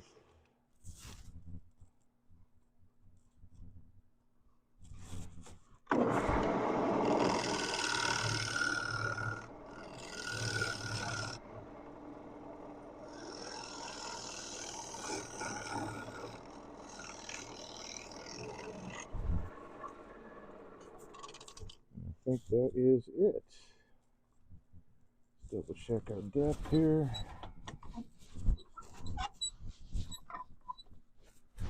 That's not going to clear, is it? Come on.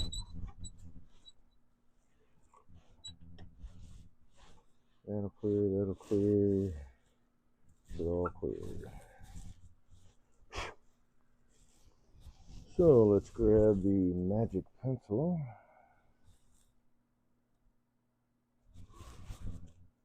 Oh yeah, perfect. So just want to flatten out the bottom a little bit.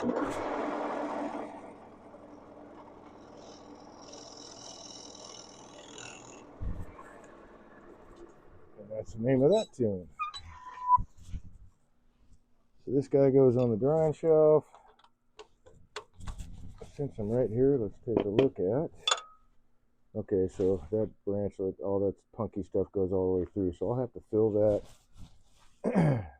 Not sure what I fill it with, but I need to fill that before, after it's dried and before I turn it the rest of the way. We'll see if it survives, if it doesn't split right down there. Hopefully it will not. Could I go a little bit? Nah, we're fine. So I'm going to put this on the rack in a minute, or 12 minutes, or whatever it is. Move on to the next guy.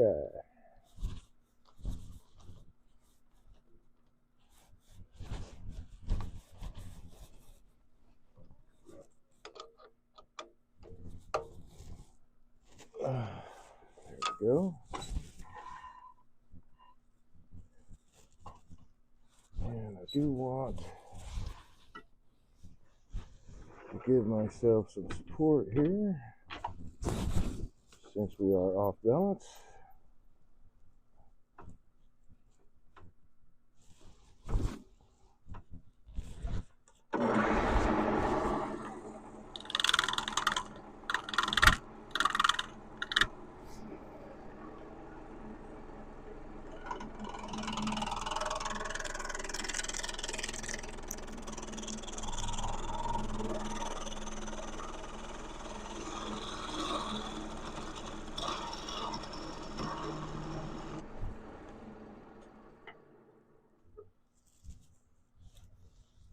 Make it thinner.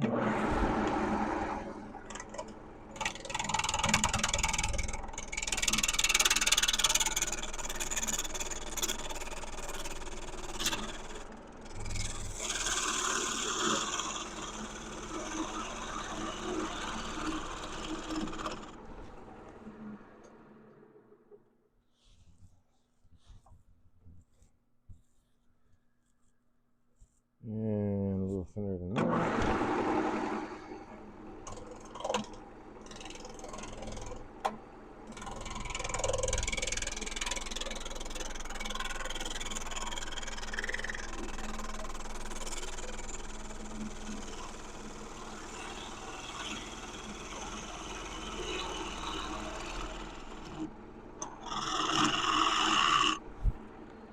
Nice. I don't think this piece, and there's two pieces in there that won't take very long to dry.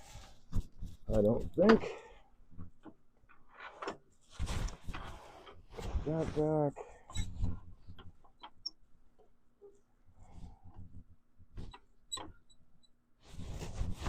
It's not going to clear. Gotta clear the tool rest. There we go. That's too high. Let's explain some of my cuts.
I'm getting close. Picking up more passes with my bull gouge.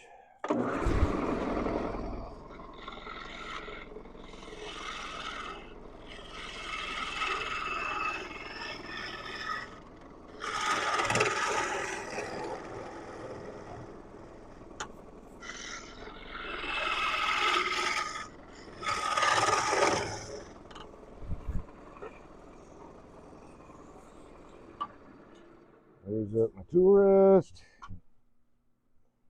and let's bring that a little bit more on the inside there. So now I got to match this thickness on the rest, right?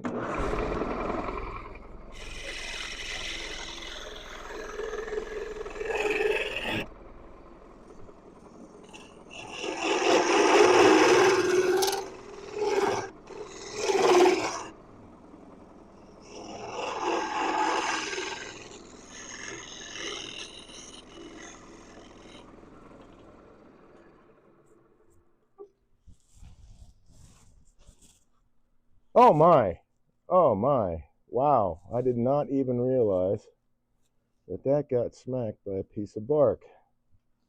Goodness gracious. Laying all the way over on its side, pointing down. Sorry about that, folks. There we go.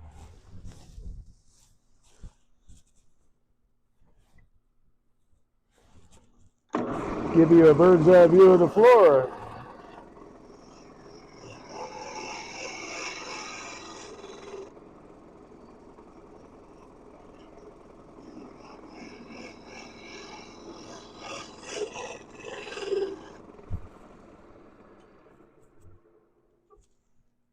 Alright, that's fairly flat, fairly even. There's a bit of a nub there in the bottom we're going to have to deal with.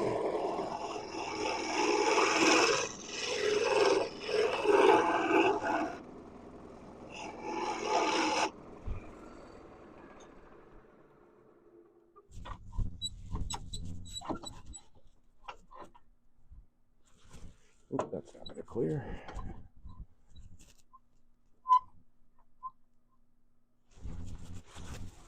There we go.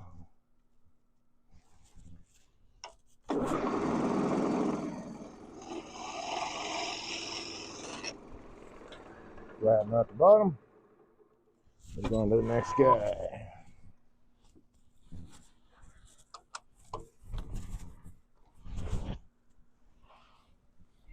Let's see, this guy, we'll do the other one that's close to dry.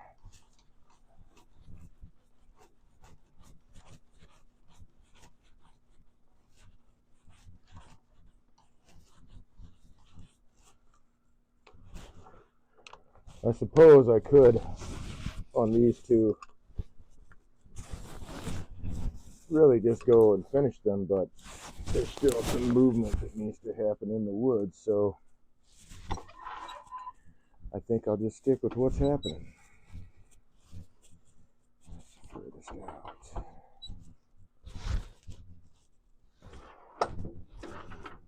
And put them all on the drying rack.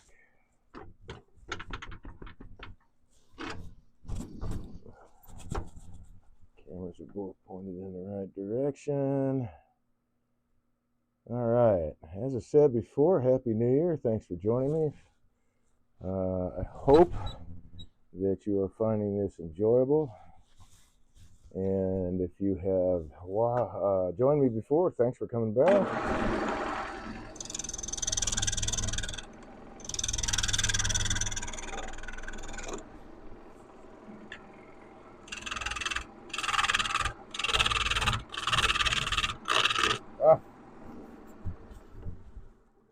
Forgot to drop my tool rest. Wondering why my cuts weren't happening right. Correctly.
see, I might be able to get this a little bit.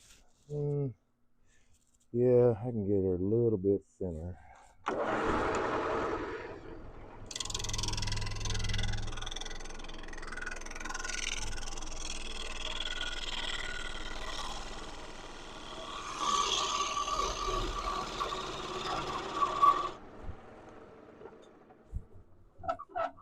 We will go with that.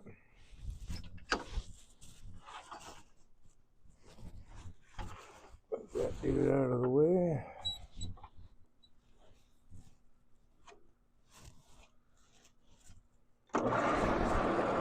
So this one, and I'll show you here in a second.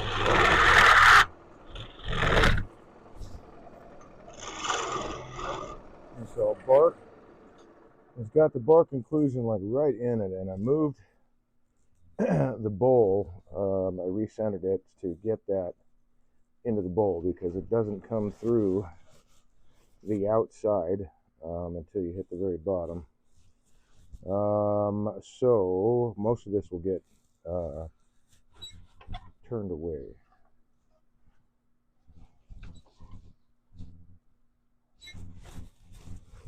That all clears. Okay.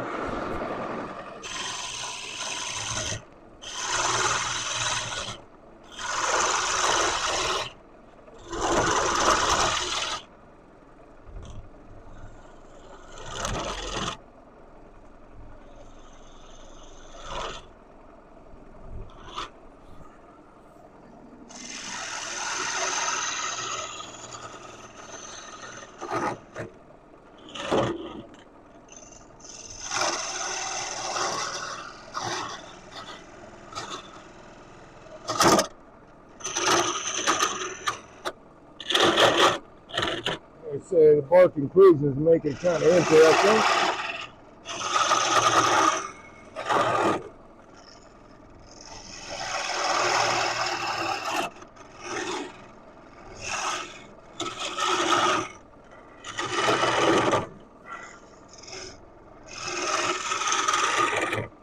So that should be pretty close there to my final depth.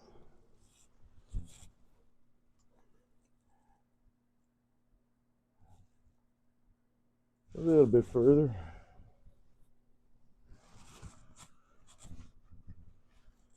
And yeah.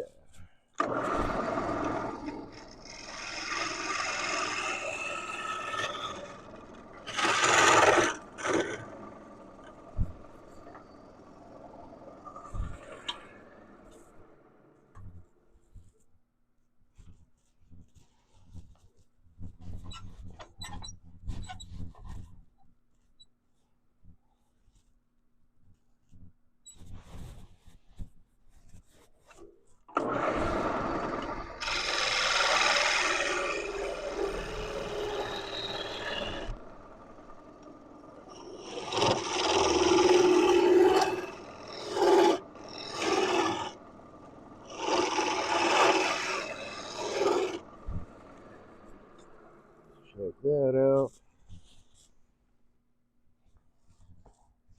I just hit that camera with my head. I think I did. Yes, that is the one.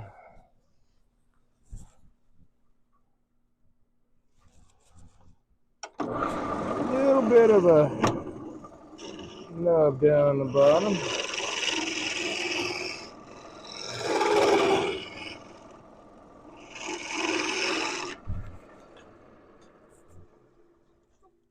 And it's gone now. Well, I thought it was. Hold on.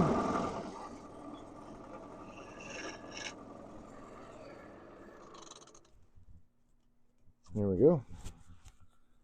Oop, let's take care of that sharp corner.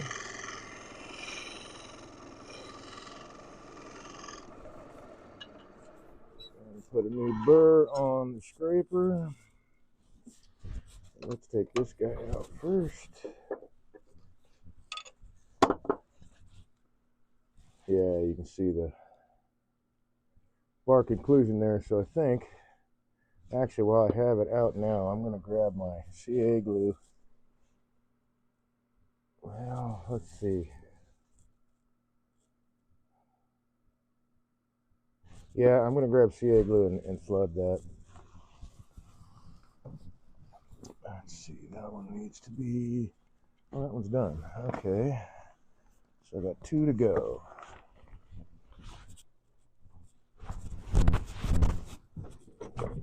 You step inside and grab the glue and the accelerant.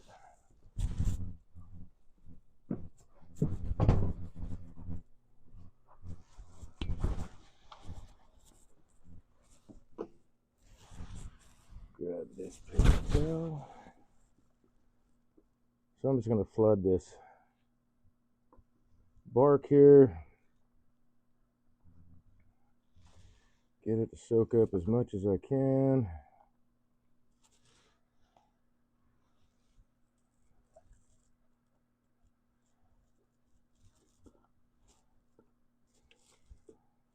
Whoops. And we'll go up from the other side.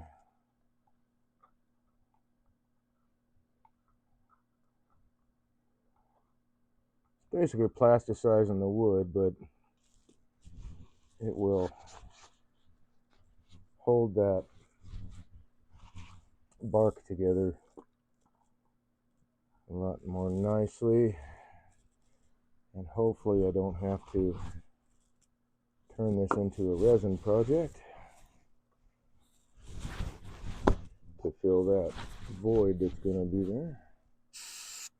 Although I could use this piece, in fact, at one of the art shows that got a call for. That would work.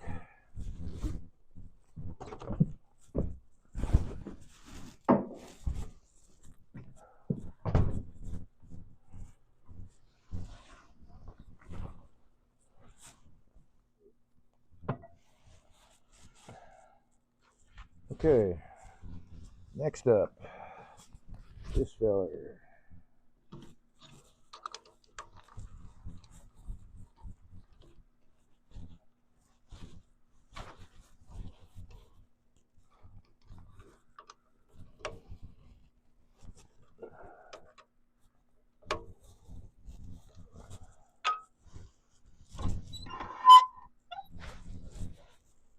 Alright, I need sharp tools. So I'll grab another bowl gouge real quick. And then put a new burr on my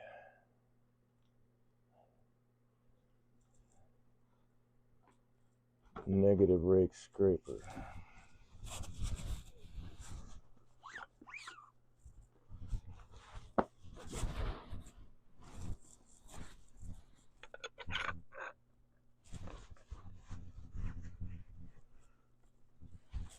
Sure is handy. I don't have to travel with a grinder too. I can just sharpen a bunch of steel, have the handle. That is really, it is nice to have.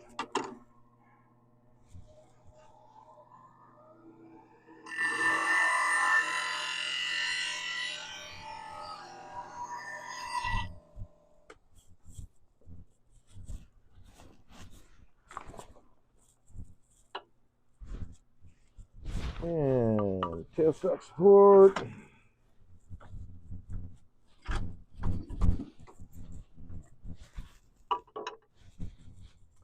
Oh, let's set you down there. All that's going to clear.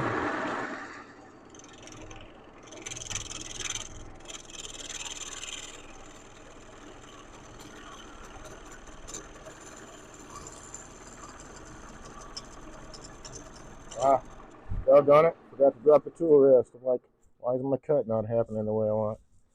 Because you got to drop the tool rest back down again, Dave. Okay, so that is, let's make that a little bit thinner.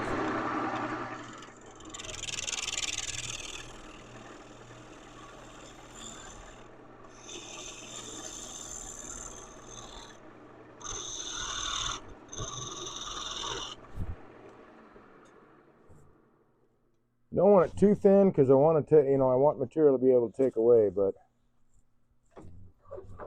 and I don't want it too thick. One, it's going to take longer to dry, and two, there's a little bit more possibility of it splitting on me.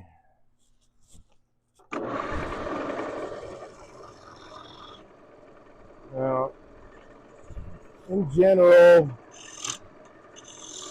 I'm sure that, well, I know that it's different for every species of wood and how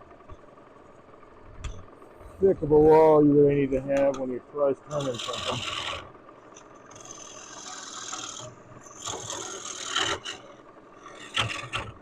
And in general,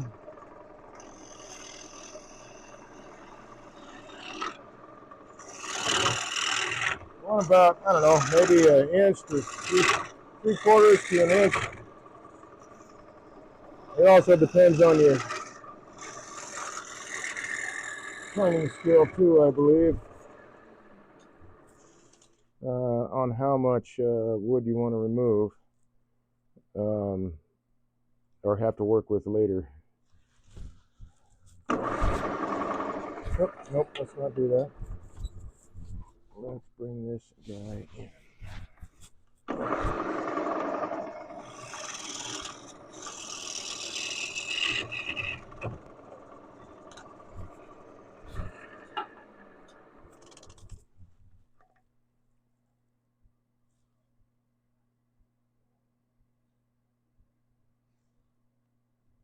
Okay, that is my depth.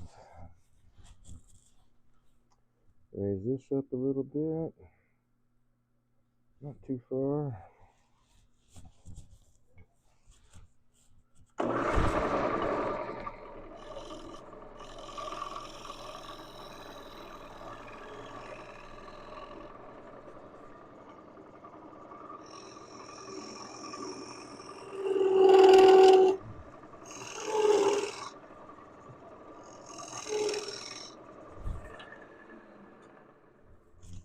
Let's see, I need to go a little bit more.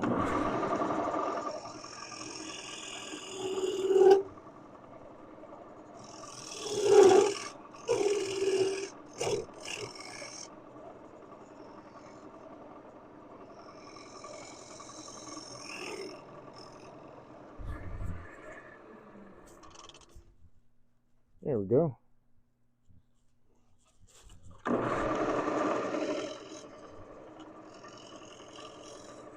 Take care of that short corner. And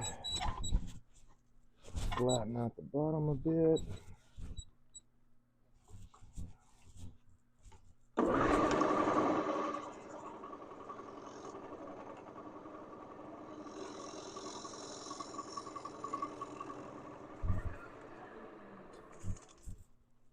That'll do it. You know, you can see it's throwing water out through the end grain.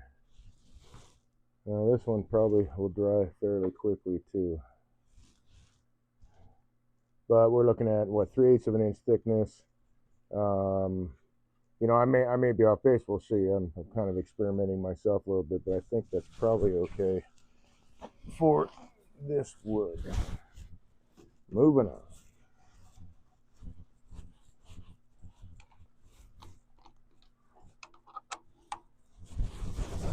What I have here mostly is, let's see, yeah, it's all maple. Nice.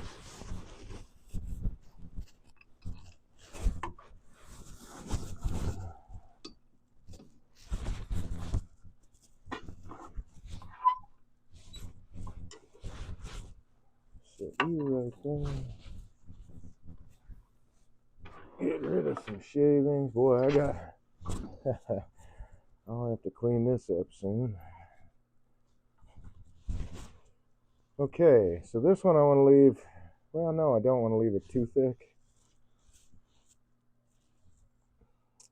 But I was just thinking, what was I thinking? I had a thought and I distracted myself.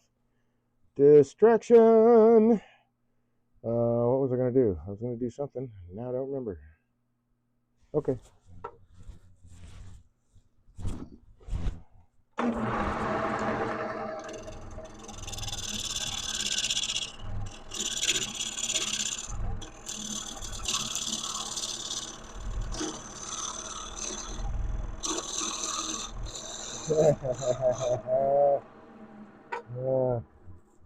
I think I learned. I did it again.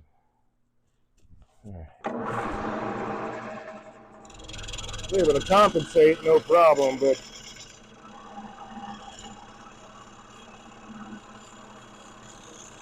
it's better to have your cut happening the way you want it to.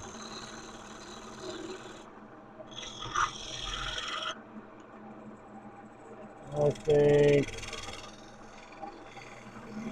I don't know, let's take this pass and see what we think here as far as thickness goes.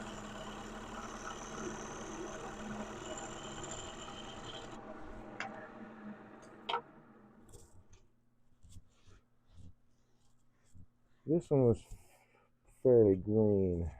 See all this water in there. So I'm going to leave it at this one at about 1/2 inch thickness.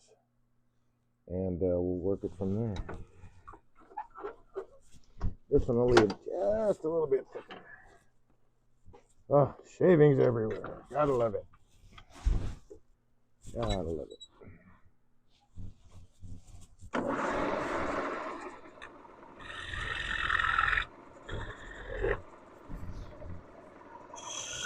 All right.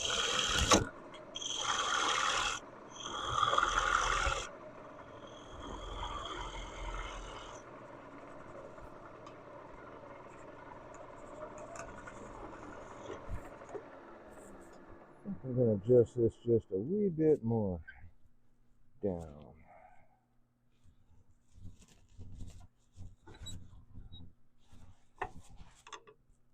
Yeah.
All right, let's bring that in some.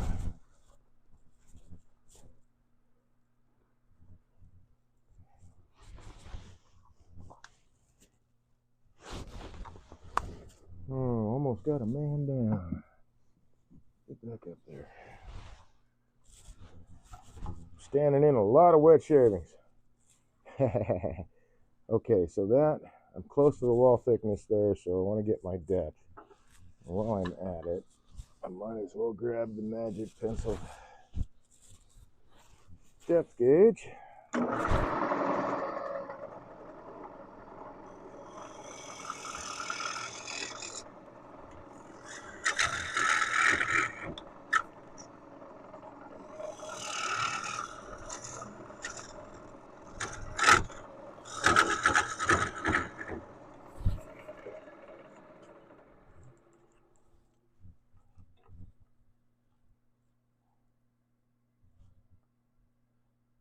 I'm close.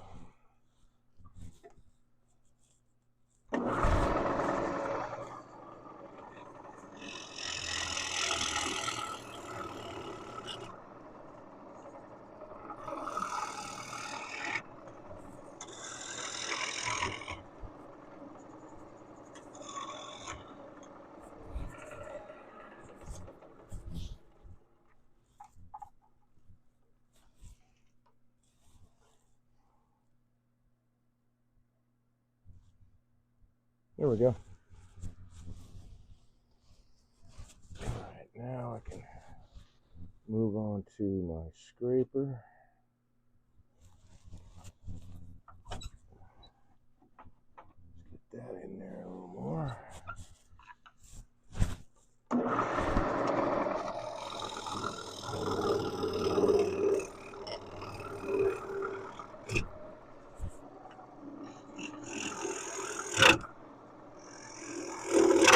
Woo, doggy.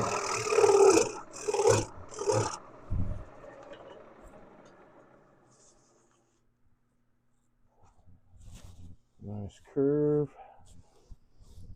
Let me grab the pencil again.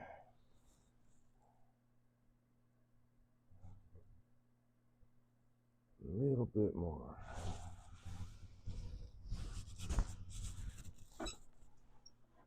Get that in there closer so I'm not hanging off the tool rest so much.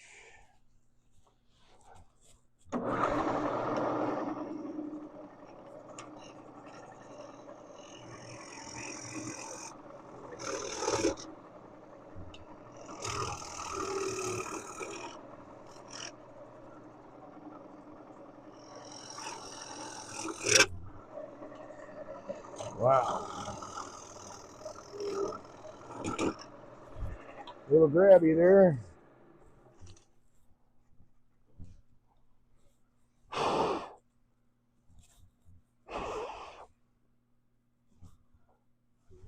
That end grain.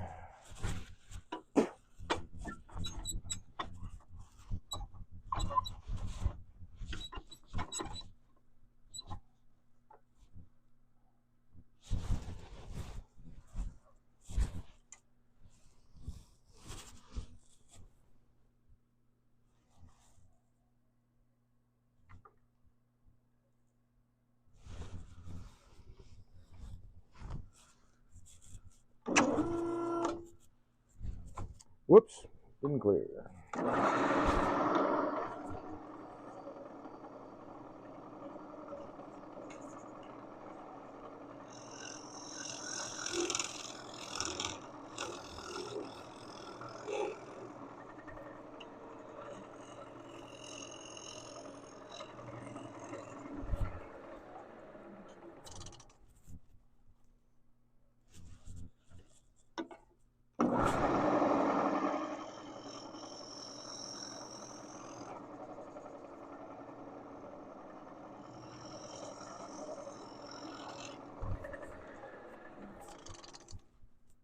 There we go.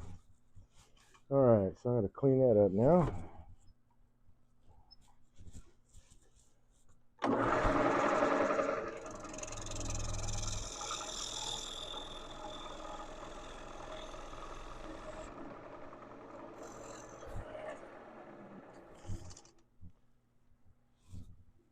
There we go. All righty, let's find the key and put these all on the drying rack. So that gives me a good 1/2 inch wall thickness all the way through. And as I said, this is fairly wet, but I'll have this quadrant, that quadrant, or that quadrant. Well, actually, any of them where the grain is at least running. I want it to be running perpendicular. So I want to take and make the handle here or here, and the same thing on the other side, here or here. I'm not going to make it straight across because we've got splits, which I fully expect to keep on going. So we're going to wind up cutting this away anyway. Now it's time to set it on the drying rack and see if it will survive.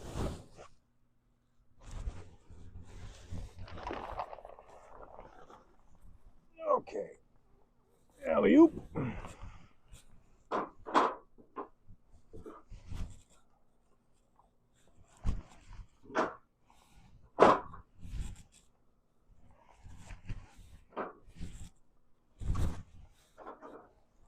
Yeah, these are still a little wet. That's all right.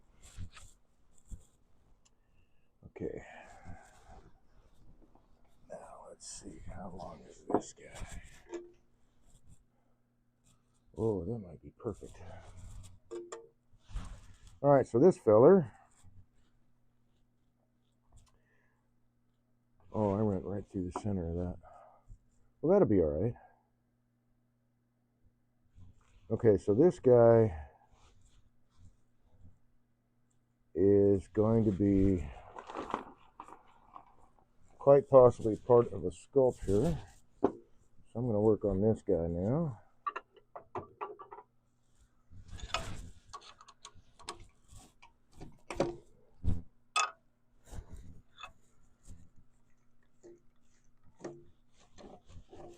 There we go. Put that aside. Nope, leave you in there.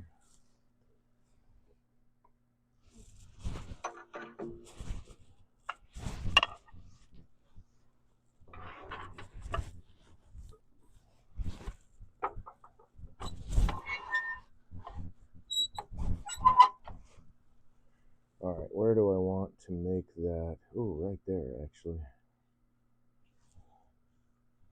Okay, so I need to make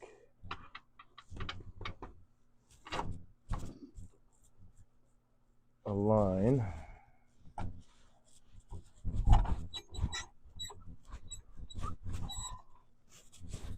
for my center here, because I'm going to, I had intended on using these as the centers, but looking at this, I really want it to be 190 degrees from that because of the shape of the piece of timber. So let's draw that line. Oops.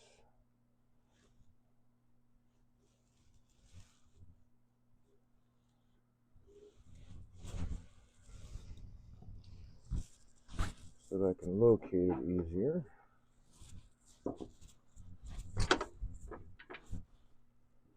And you're going to be not that thick.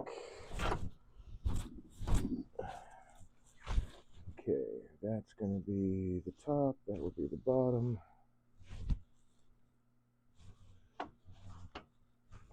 Oh, that's where this will come in. Well, no, it won't either. Okay. So another thing I can do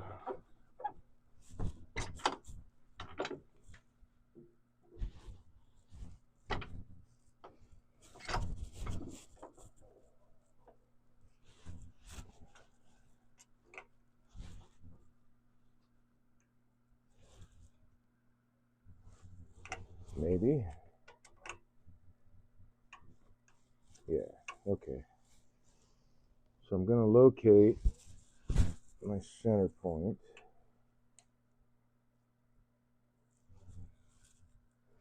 And I've got 12 slots, so I need to go 3 down. 1, 2, 3. That will be that guy.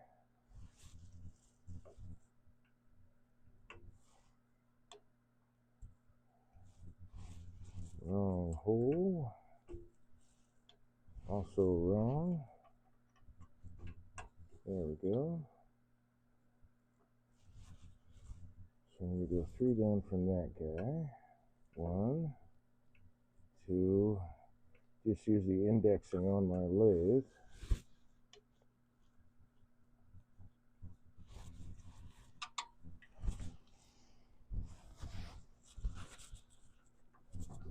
To get my 90 degrees out.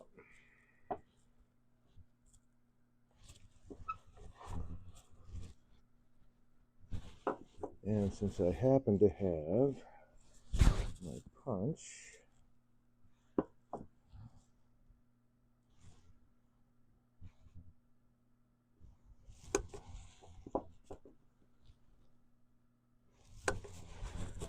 we'll mark those.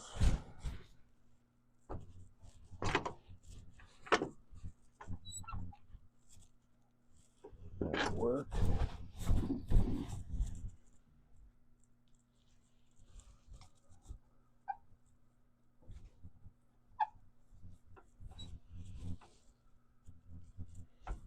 Okay. So since this is going to be my bottom, I'm going to set myself up for a hold in the chuck. Or do I need to make these lines more deeper? Nope. We're going to leave it the way it is.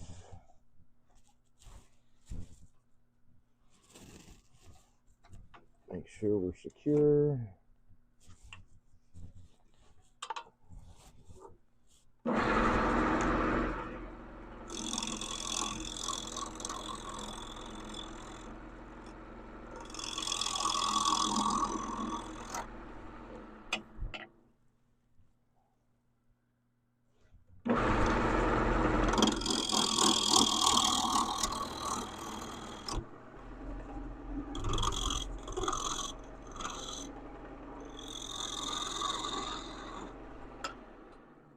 Make sure I'm round all the way around here, not quite.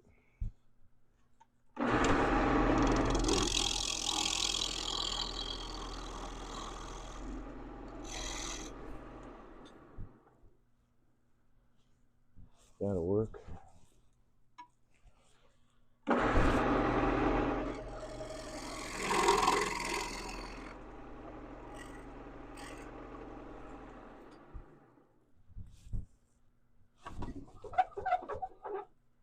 Now I can start working on my outside shape. I think, did I want to tilt it any? I still could. Nope. Leave it the way it is.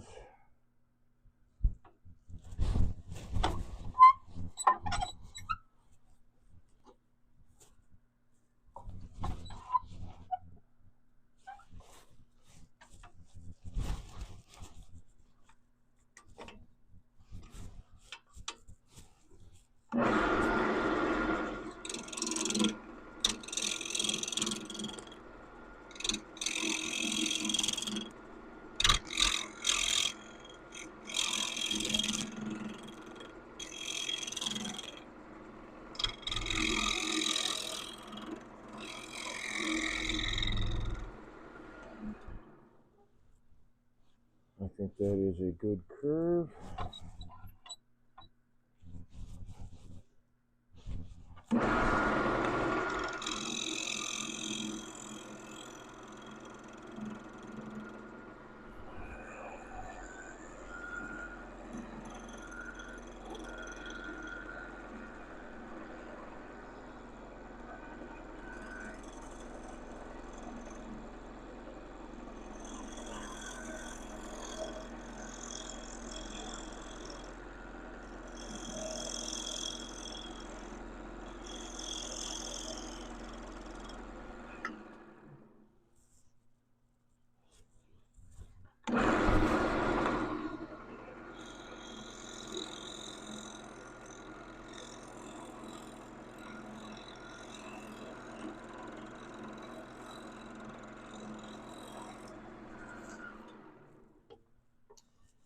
Alrighty. I think we'll do a little bit of sand in there. Fortunately, this is seasoned maple. I do have those splits, but that'll be okay. It'll add to the design.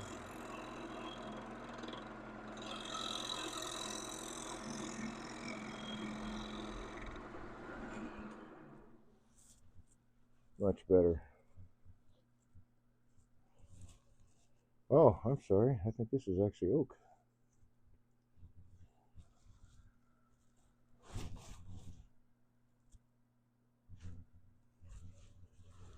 All right, let's sand that. Let's see. Hold on a second. I need to.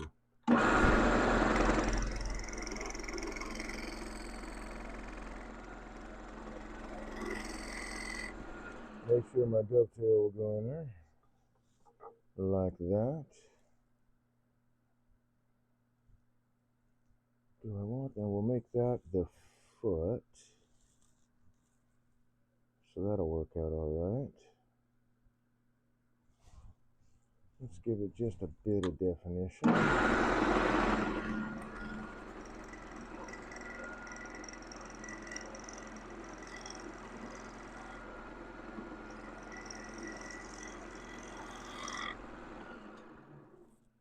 Yeah, that'll work with a little bit of bead there.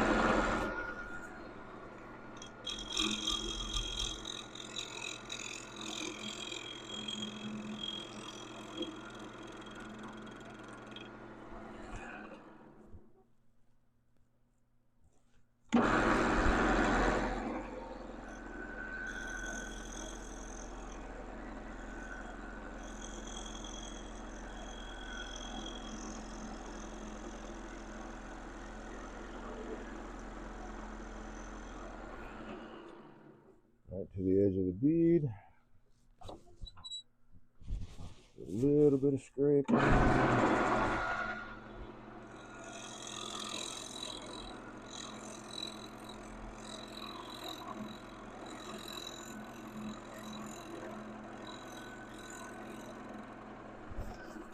And maybe a little shear scrape in there. No, I don't think I need to. I can just hit it with the sander.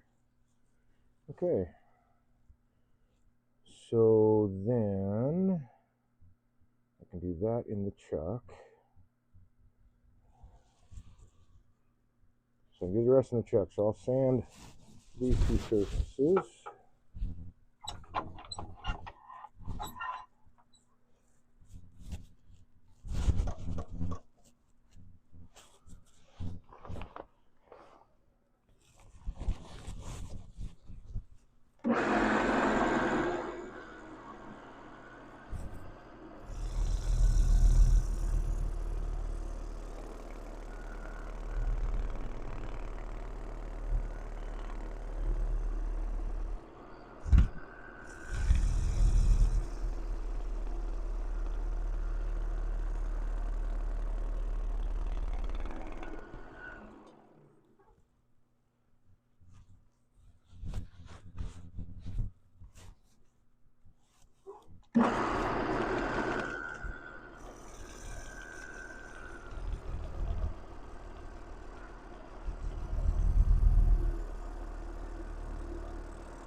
Add some fresh abrasive, and I guess I'm going to have to add some air to this. So we're going to turn on the air compressor, and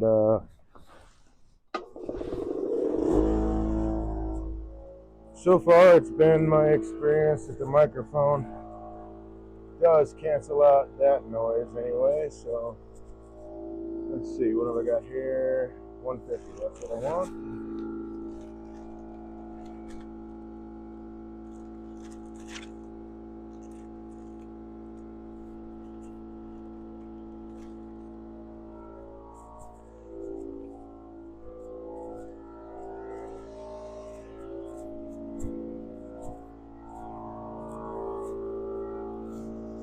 Couple of drops of air tool oil.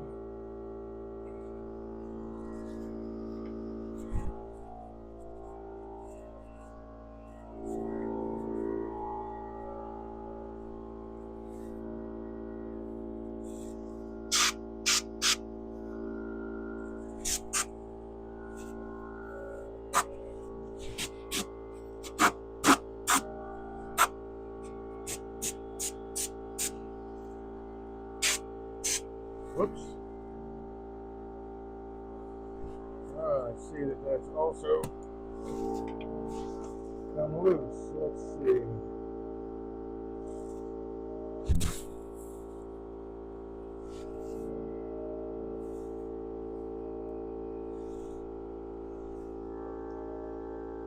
And that's got closed. All right.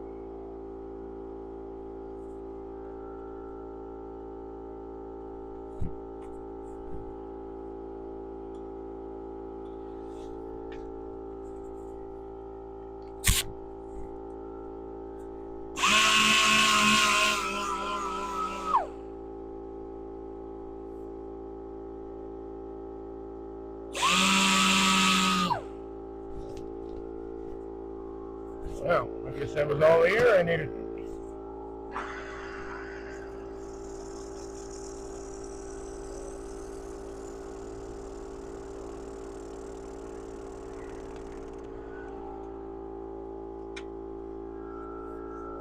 There we go. Groovy. So set this guy aside. Let's turn off that air compressor.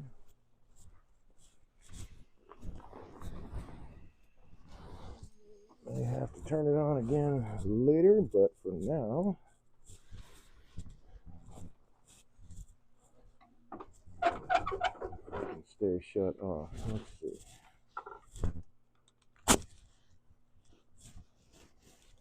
The audio is still good. It's funny that the music service just doesn't ever really work correctly. I got Slipstream, and it just doesn't play the way that it's supposed to. I have it set up for continuous play, to play this 148 songs or whatever in a loop, and it doesn't often get to the end. For some reason it just stops playing. Now what? Now I've got, oh that's right, for some reason that camera, I don't know why it's not showing up in the, let's see if I can,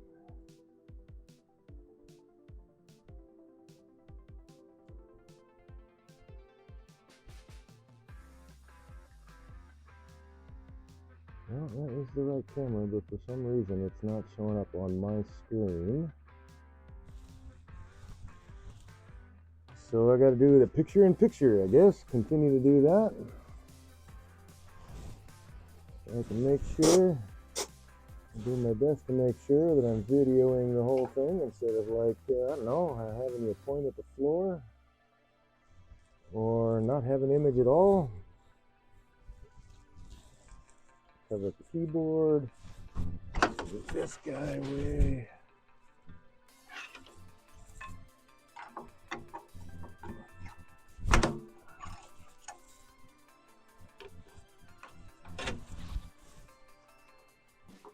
That aside. Okay.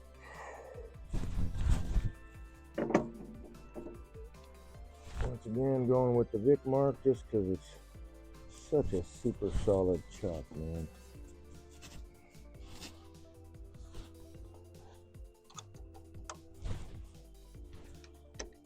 I would really dig it if Vic Mark would sponsor this channel. I really like using their equipment. It's top notch as far as I'm concerned, and I mean it's a little spendy. It's made in Australia. It's a little spendy, but I gotta tell you, man, it's definitely worth it. You don't want to cheap out on your chucks. Well, you goofy so and so.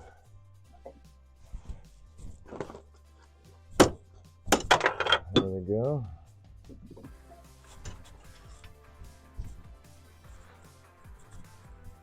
My live center out of there. Didn't want to come out.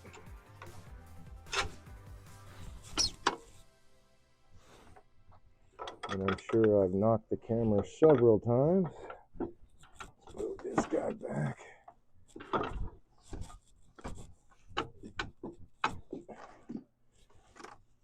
Alright, I need more than one hand. There we go.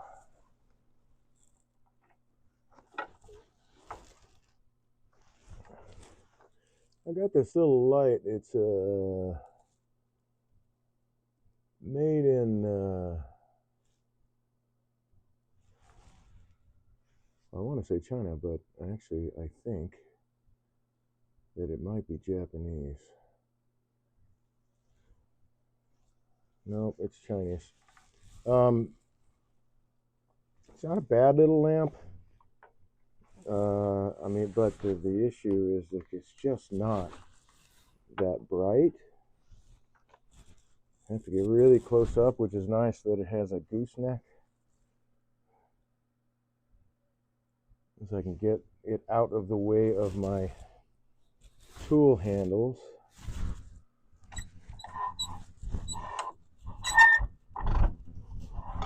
won't keep getting caught up on it.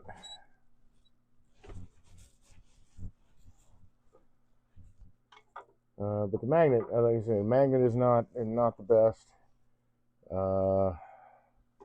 And the, I don't want to go any further.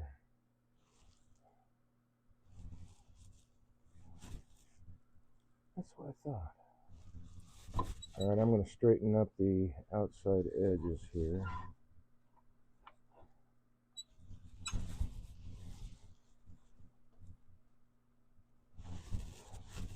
Yeah.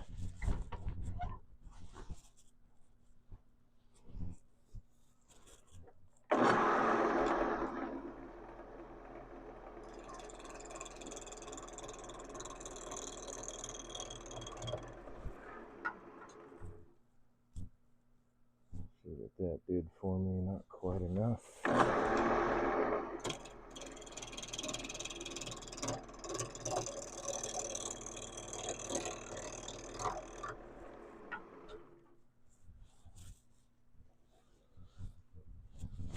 Get closer now.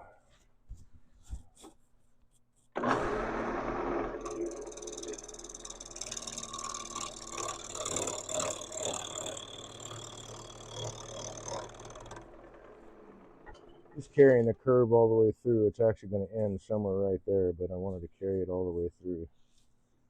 All right, now I'm going to go the other direction and see if the grain prefers to be cut this way.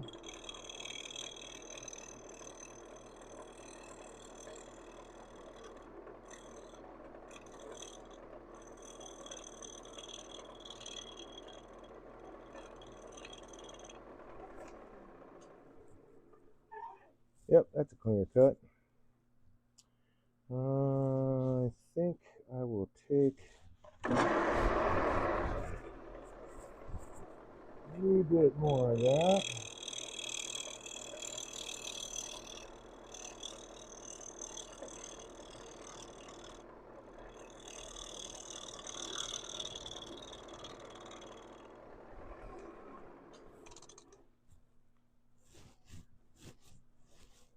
And a wee bit more.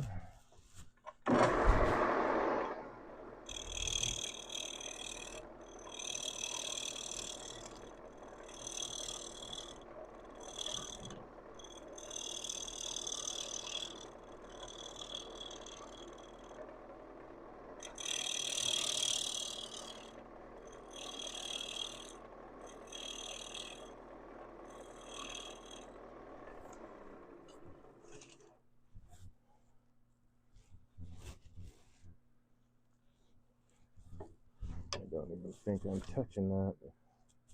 Not yet.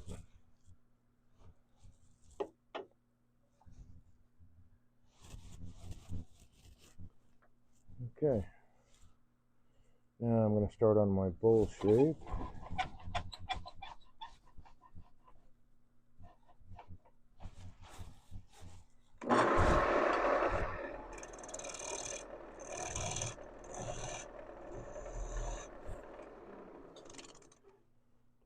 No, I can't hollow that. Okay.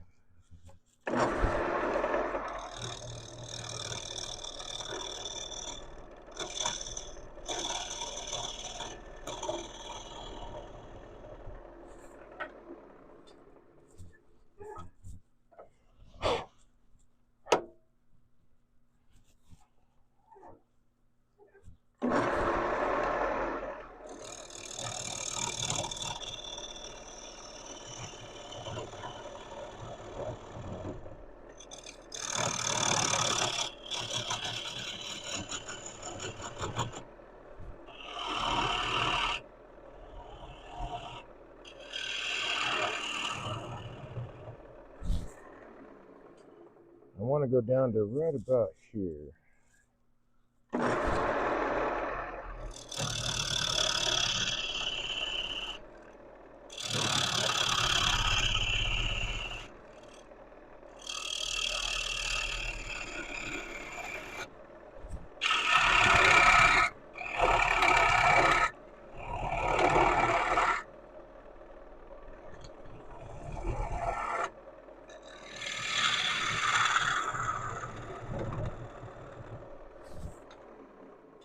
A little bit further yet, but I'm trying to match that bottom curve as well.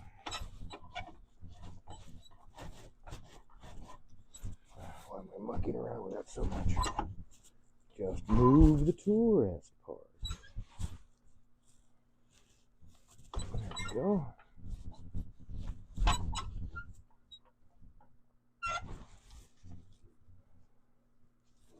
Make sure everything's clear. That way I'm not hanging off the tool rest too far. Let's see. Yep.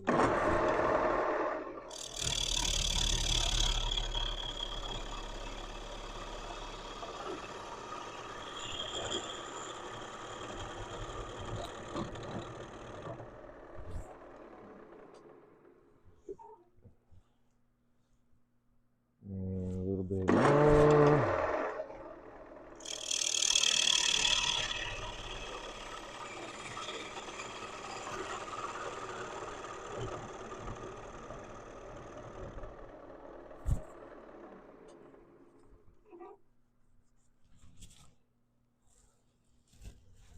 Okay, so I need to get rid of those. I want this to be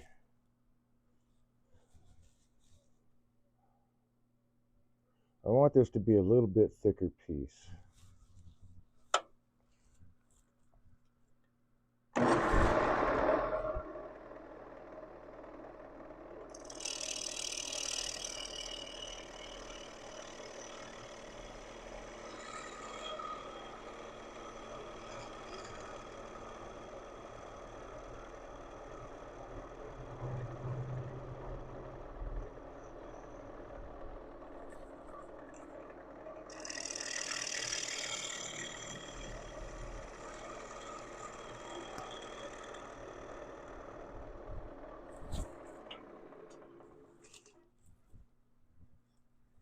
Because it's going to be the basis for a stand.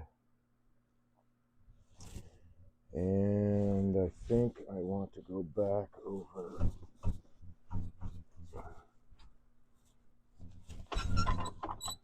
these sides here.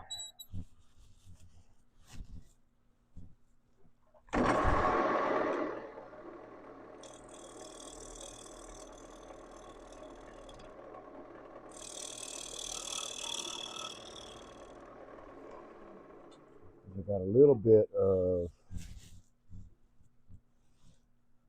flat wood there that I need to get rid of. Well, let's just do it this way.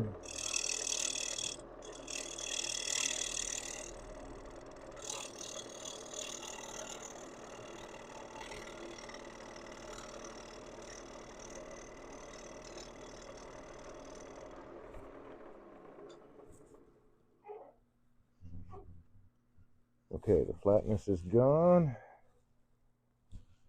Put a little bit more curve back into this.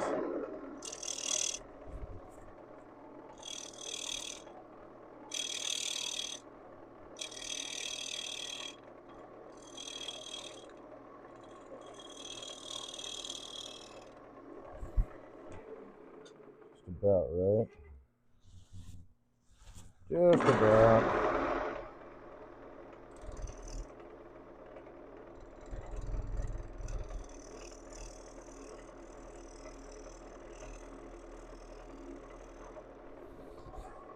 Just a really light touch on the pull cut.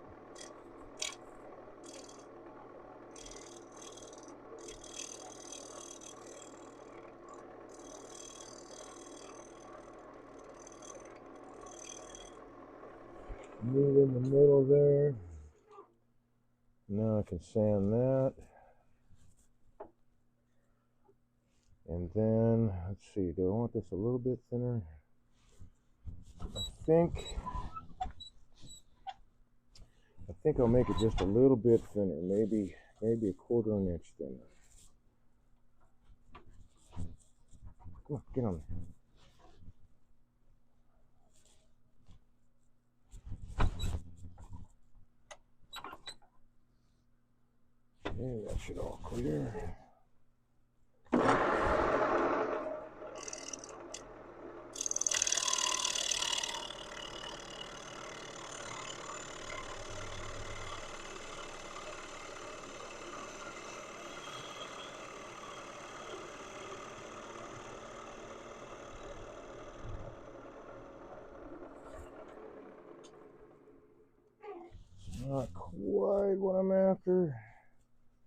it is very close.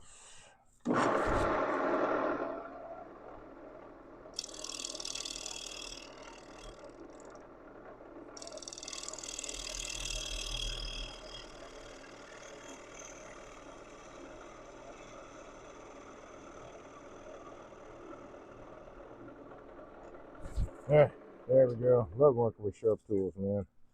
No tool marks.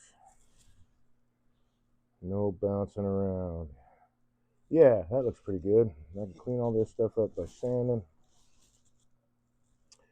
So let's take care of these two sides.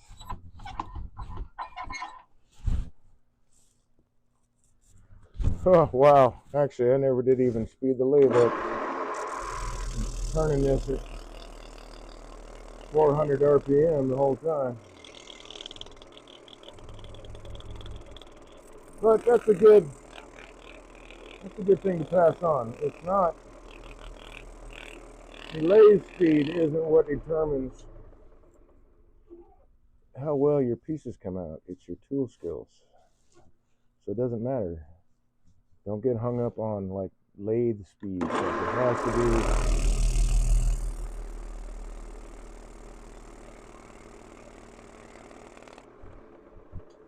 Like for instance, this lathe will go up to 3,200 RPM, and I've only ever done that once. I'm usually below 1,200 on everything. Of course, the bigger the piece, the slower I'm going to go. But just because my lathe can go to 3,200 RPM doesn't mean that I got to. And while I am comfortable at 3,200 RPM, I find that it's not necessary. I don't feel it necessary to turn at that ludicrous speed. I think I want to, you know what, actually what I'm going to do, since that's turning so nice,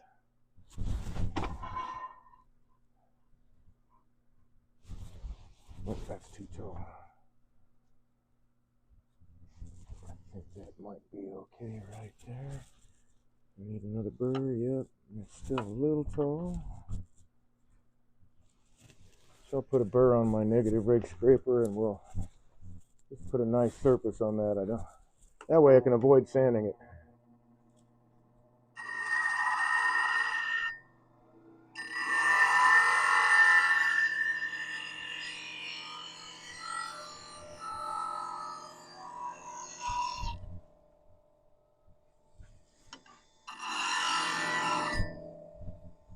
Oh, I see. Well, give me a second. I just realized that my negative rake is gone.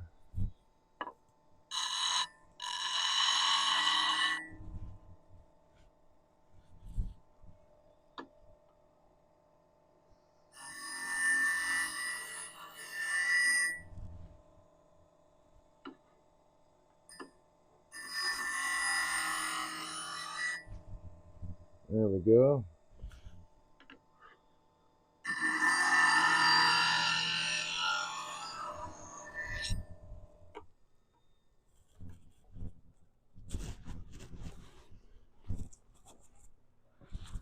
Had to redress this negative rake edge because it was all gone on the front, or the point.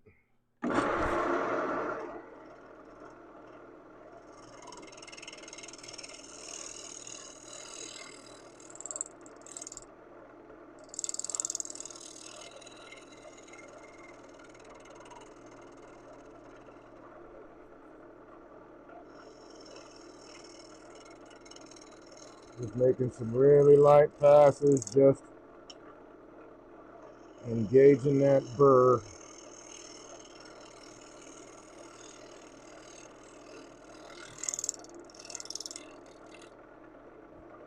You can see these very, very small shavings.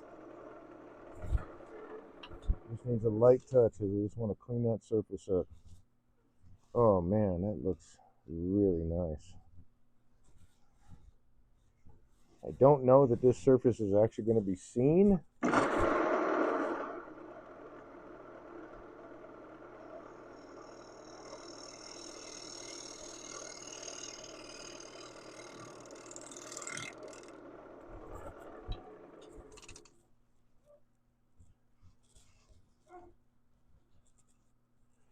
it's just a little bit right there.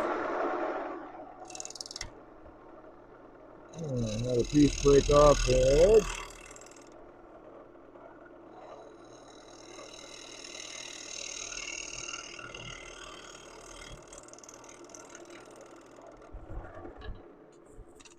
Get rid of all those tool marks. There we go. And pretty much gone.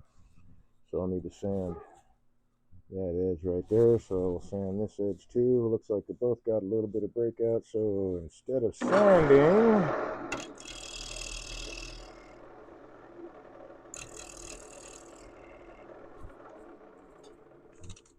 let's round it off a little bit.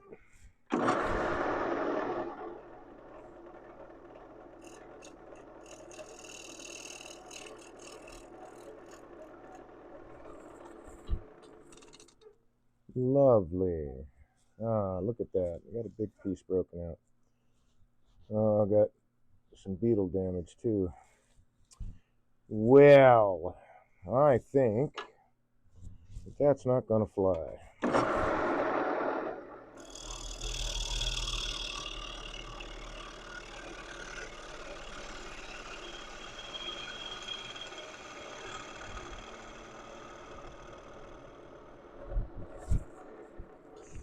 I need to get rid of that. So this is going to be a little bit thinner than I thought.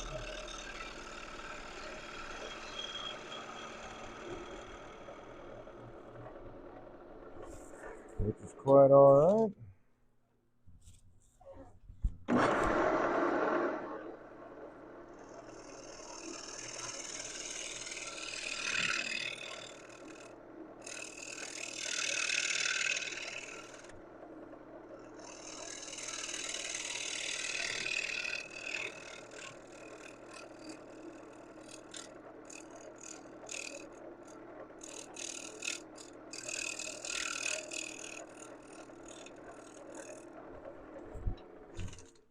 Now I can round it off again.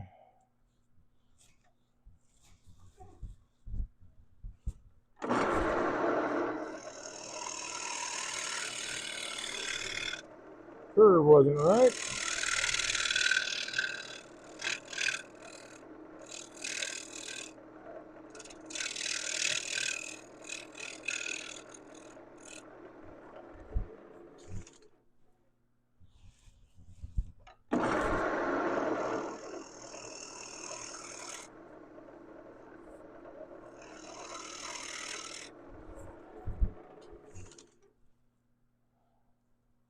There we are.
Still not right. All right.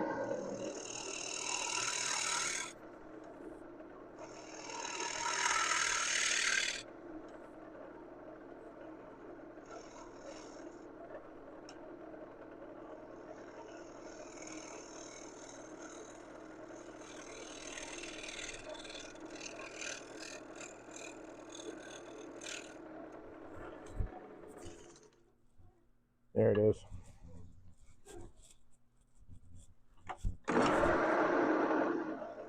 A little bit minor cleanup here.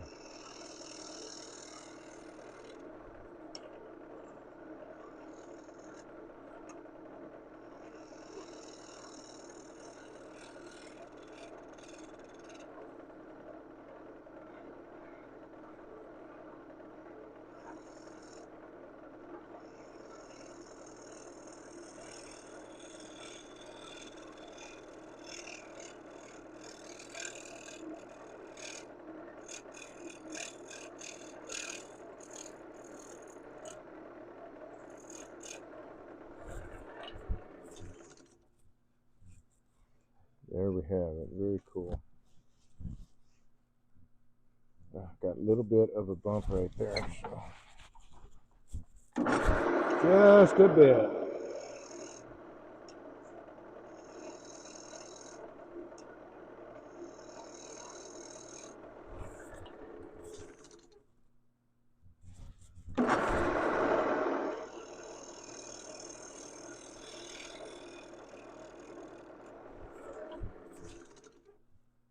Okay, really. So now I just need to put this in a jam chuck.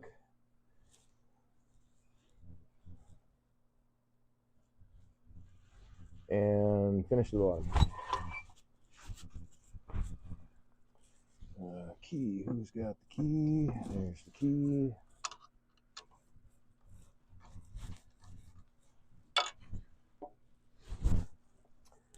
Let's use everything that fell off.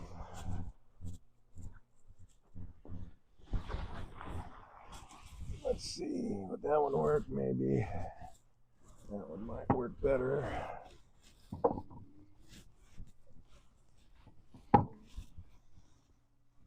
I have a variety of wood blocks down here that I use for glue blocks and jamming.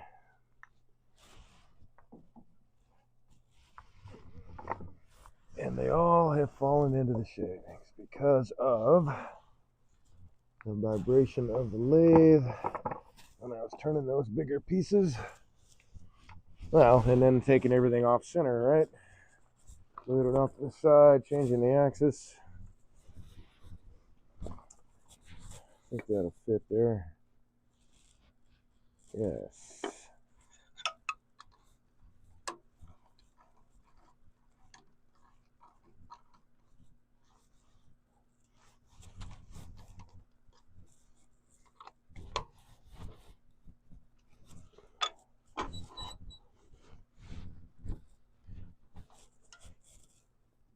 Move that aside, move this aside,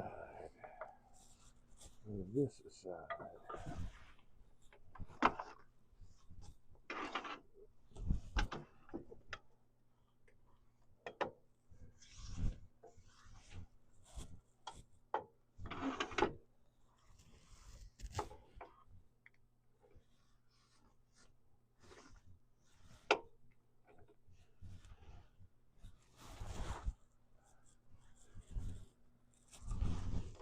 Live center.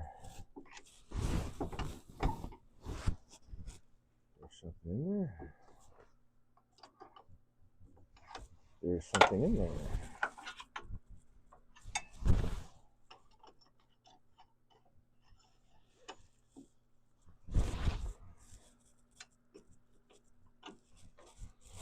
Let's see if we got enough air to blow it out.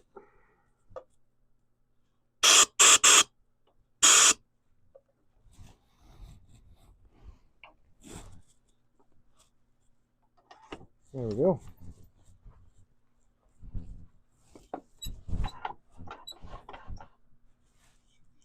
Let's see, I want to use my leather and shelf liner too, so that I don't, I mean it's oak, but I don't want to mark it up if I can avoid it. Easy there, cowboy.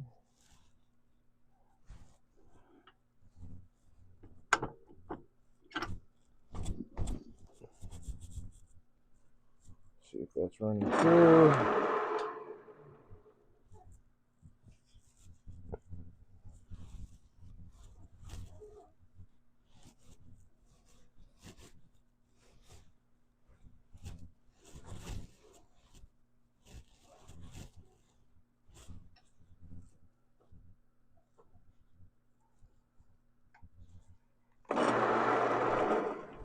It's even worse.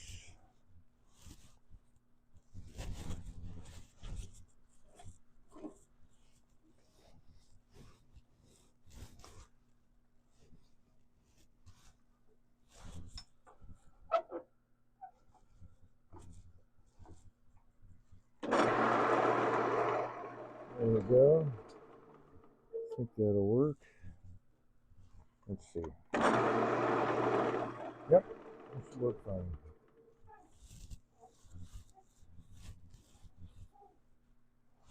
I wish I could get this part higher though.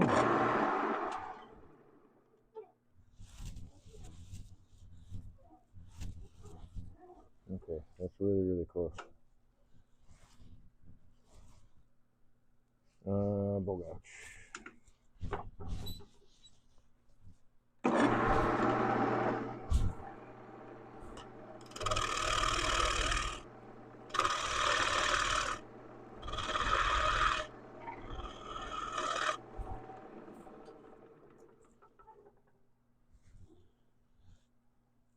Okay, I do not need this tenon anymore.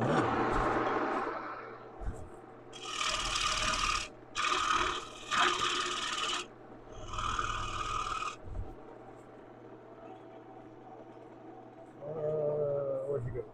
Alright. Let's move a little bit closer.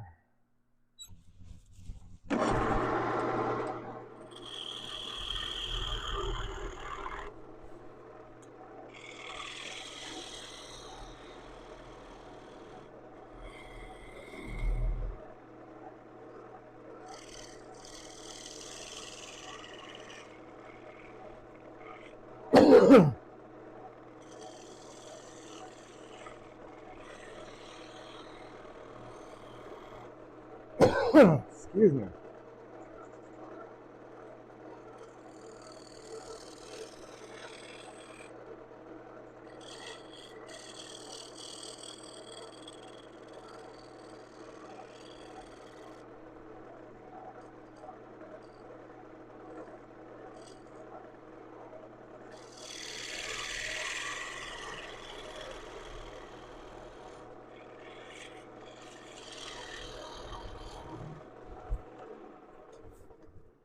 Sure that's concave, and it is.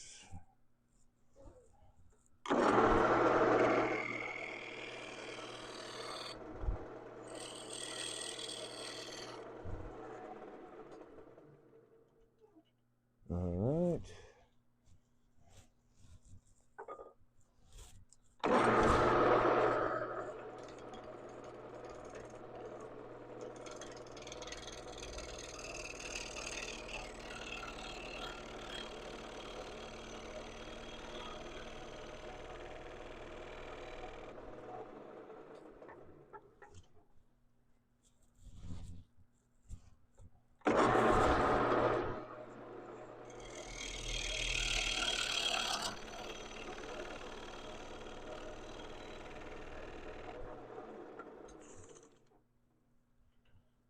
There we go. That's getting more like what I want.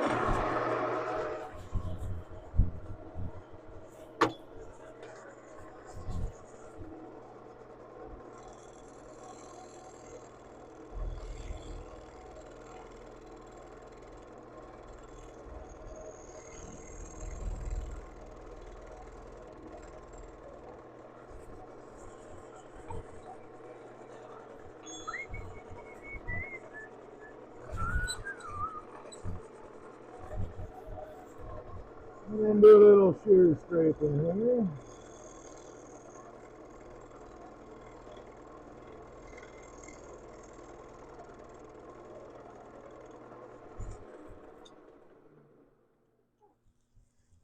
And then just a little bit of sanding, but that is just about, well, it's just about right. It's not quite there. Come on, man.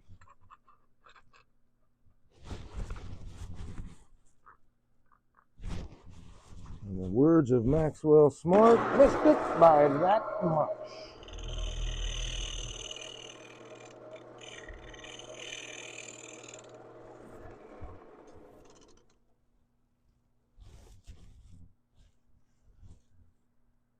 Yep.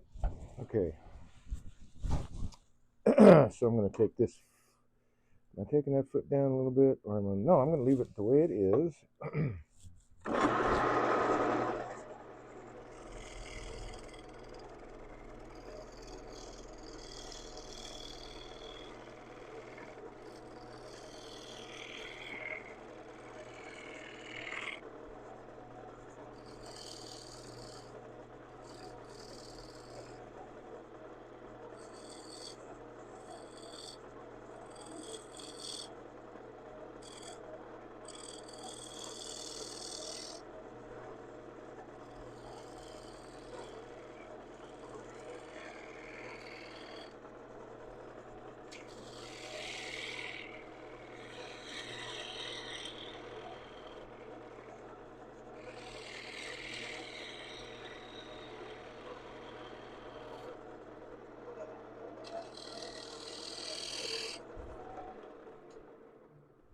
Make sure that is concave, and it is.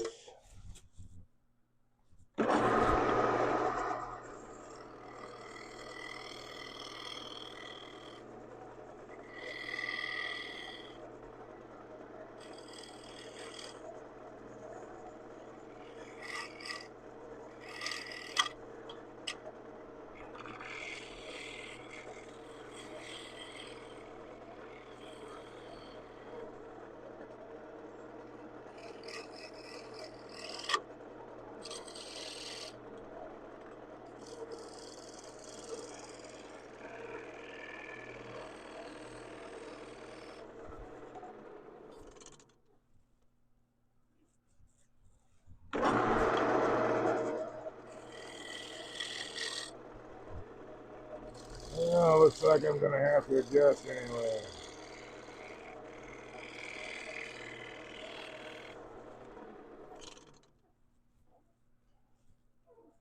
Okay, that'll do it.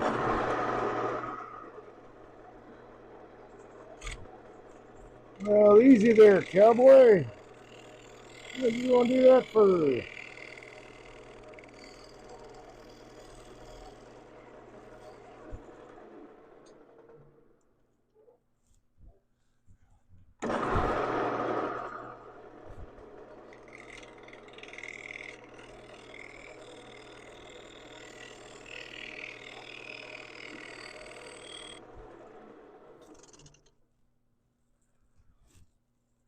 Okay.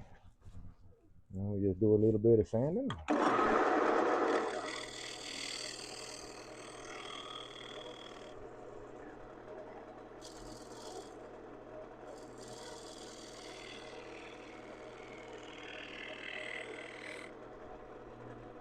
Still sitting proud.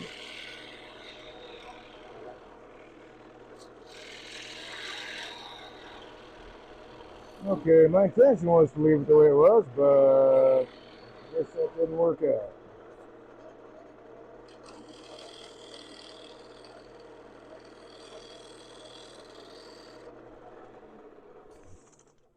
There we go. That should all be concave now. And a little bit of sanding is what it's going to take. Oh, let me do something about this.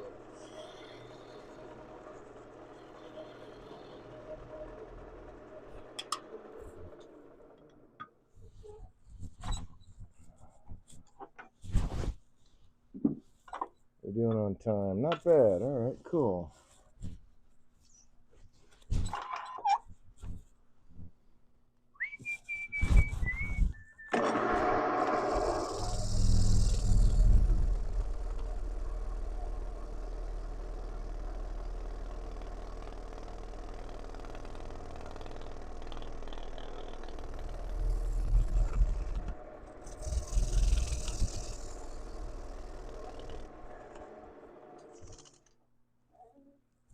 Groovy. Groovy. On off there. All right.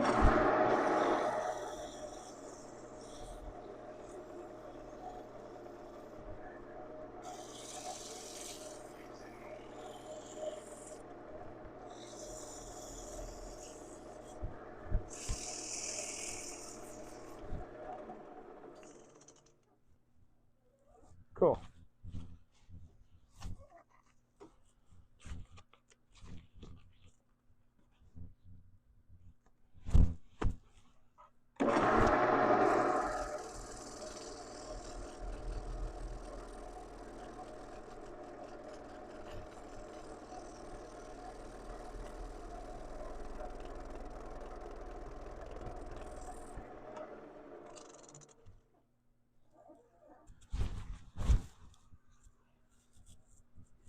Okay, set that guy aside.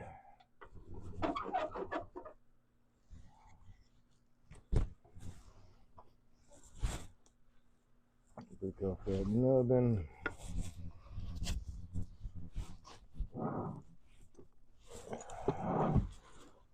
Bring out Got the little sander for the foot there.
Okay.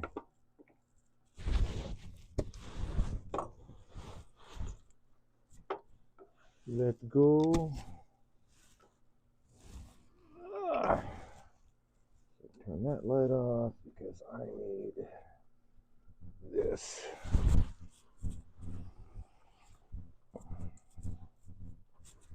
Socket for the engraver.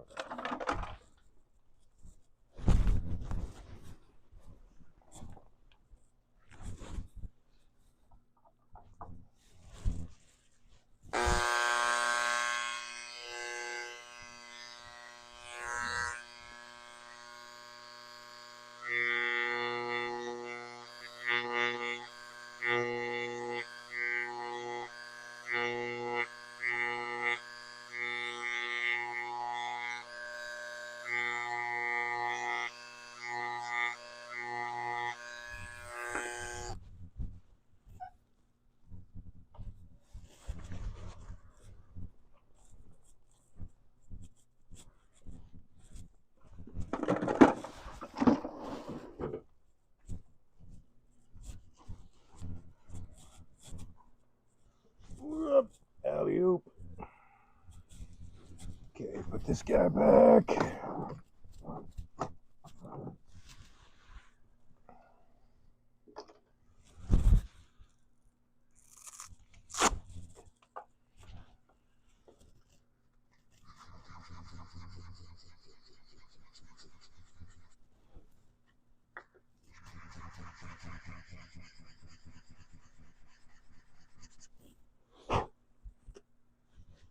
All right, there we have it. So that'll be a stand for a sculpture I got going on, a little small sculpture. Just have to clean this stuff up. Probably going to use a wire wheel for that. And I don't know that you could, let's do a little bit of that. See me all right. Since this particular camera is not showing up, I don't understand that.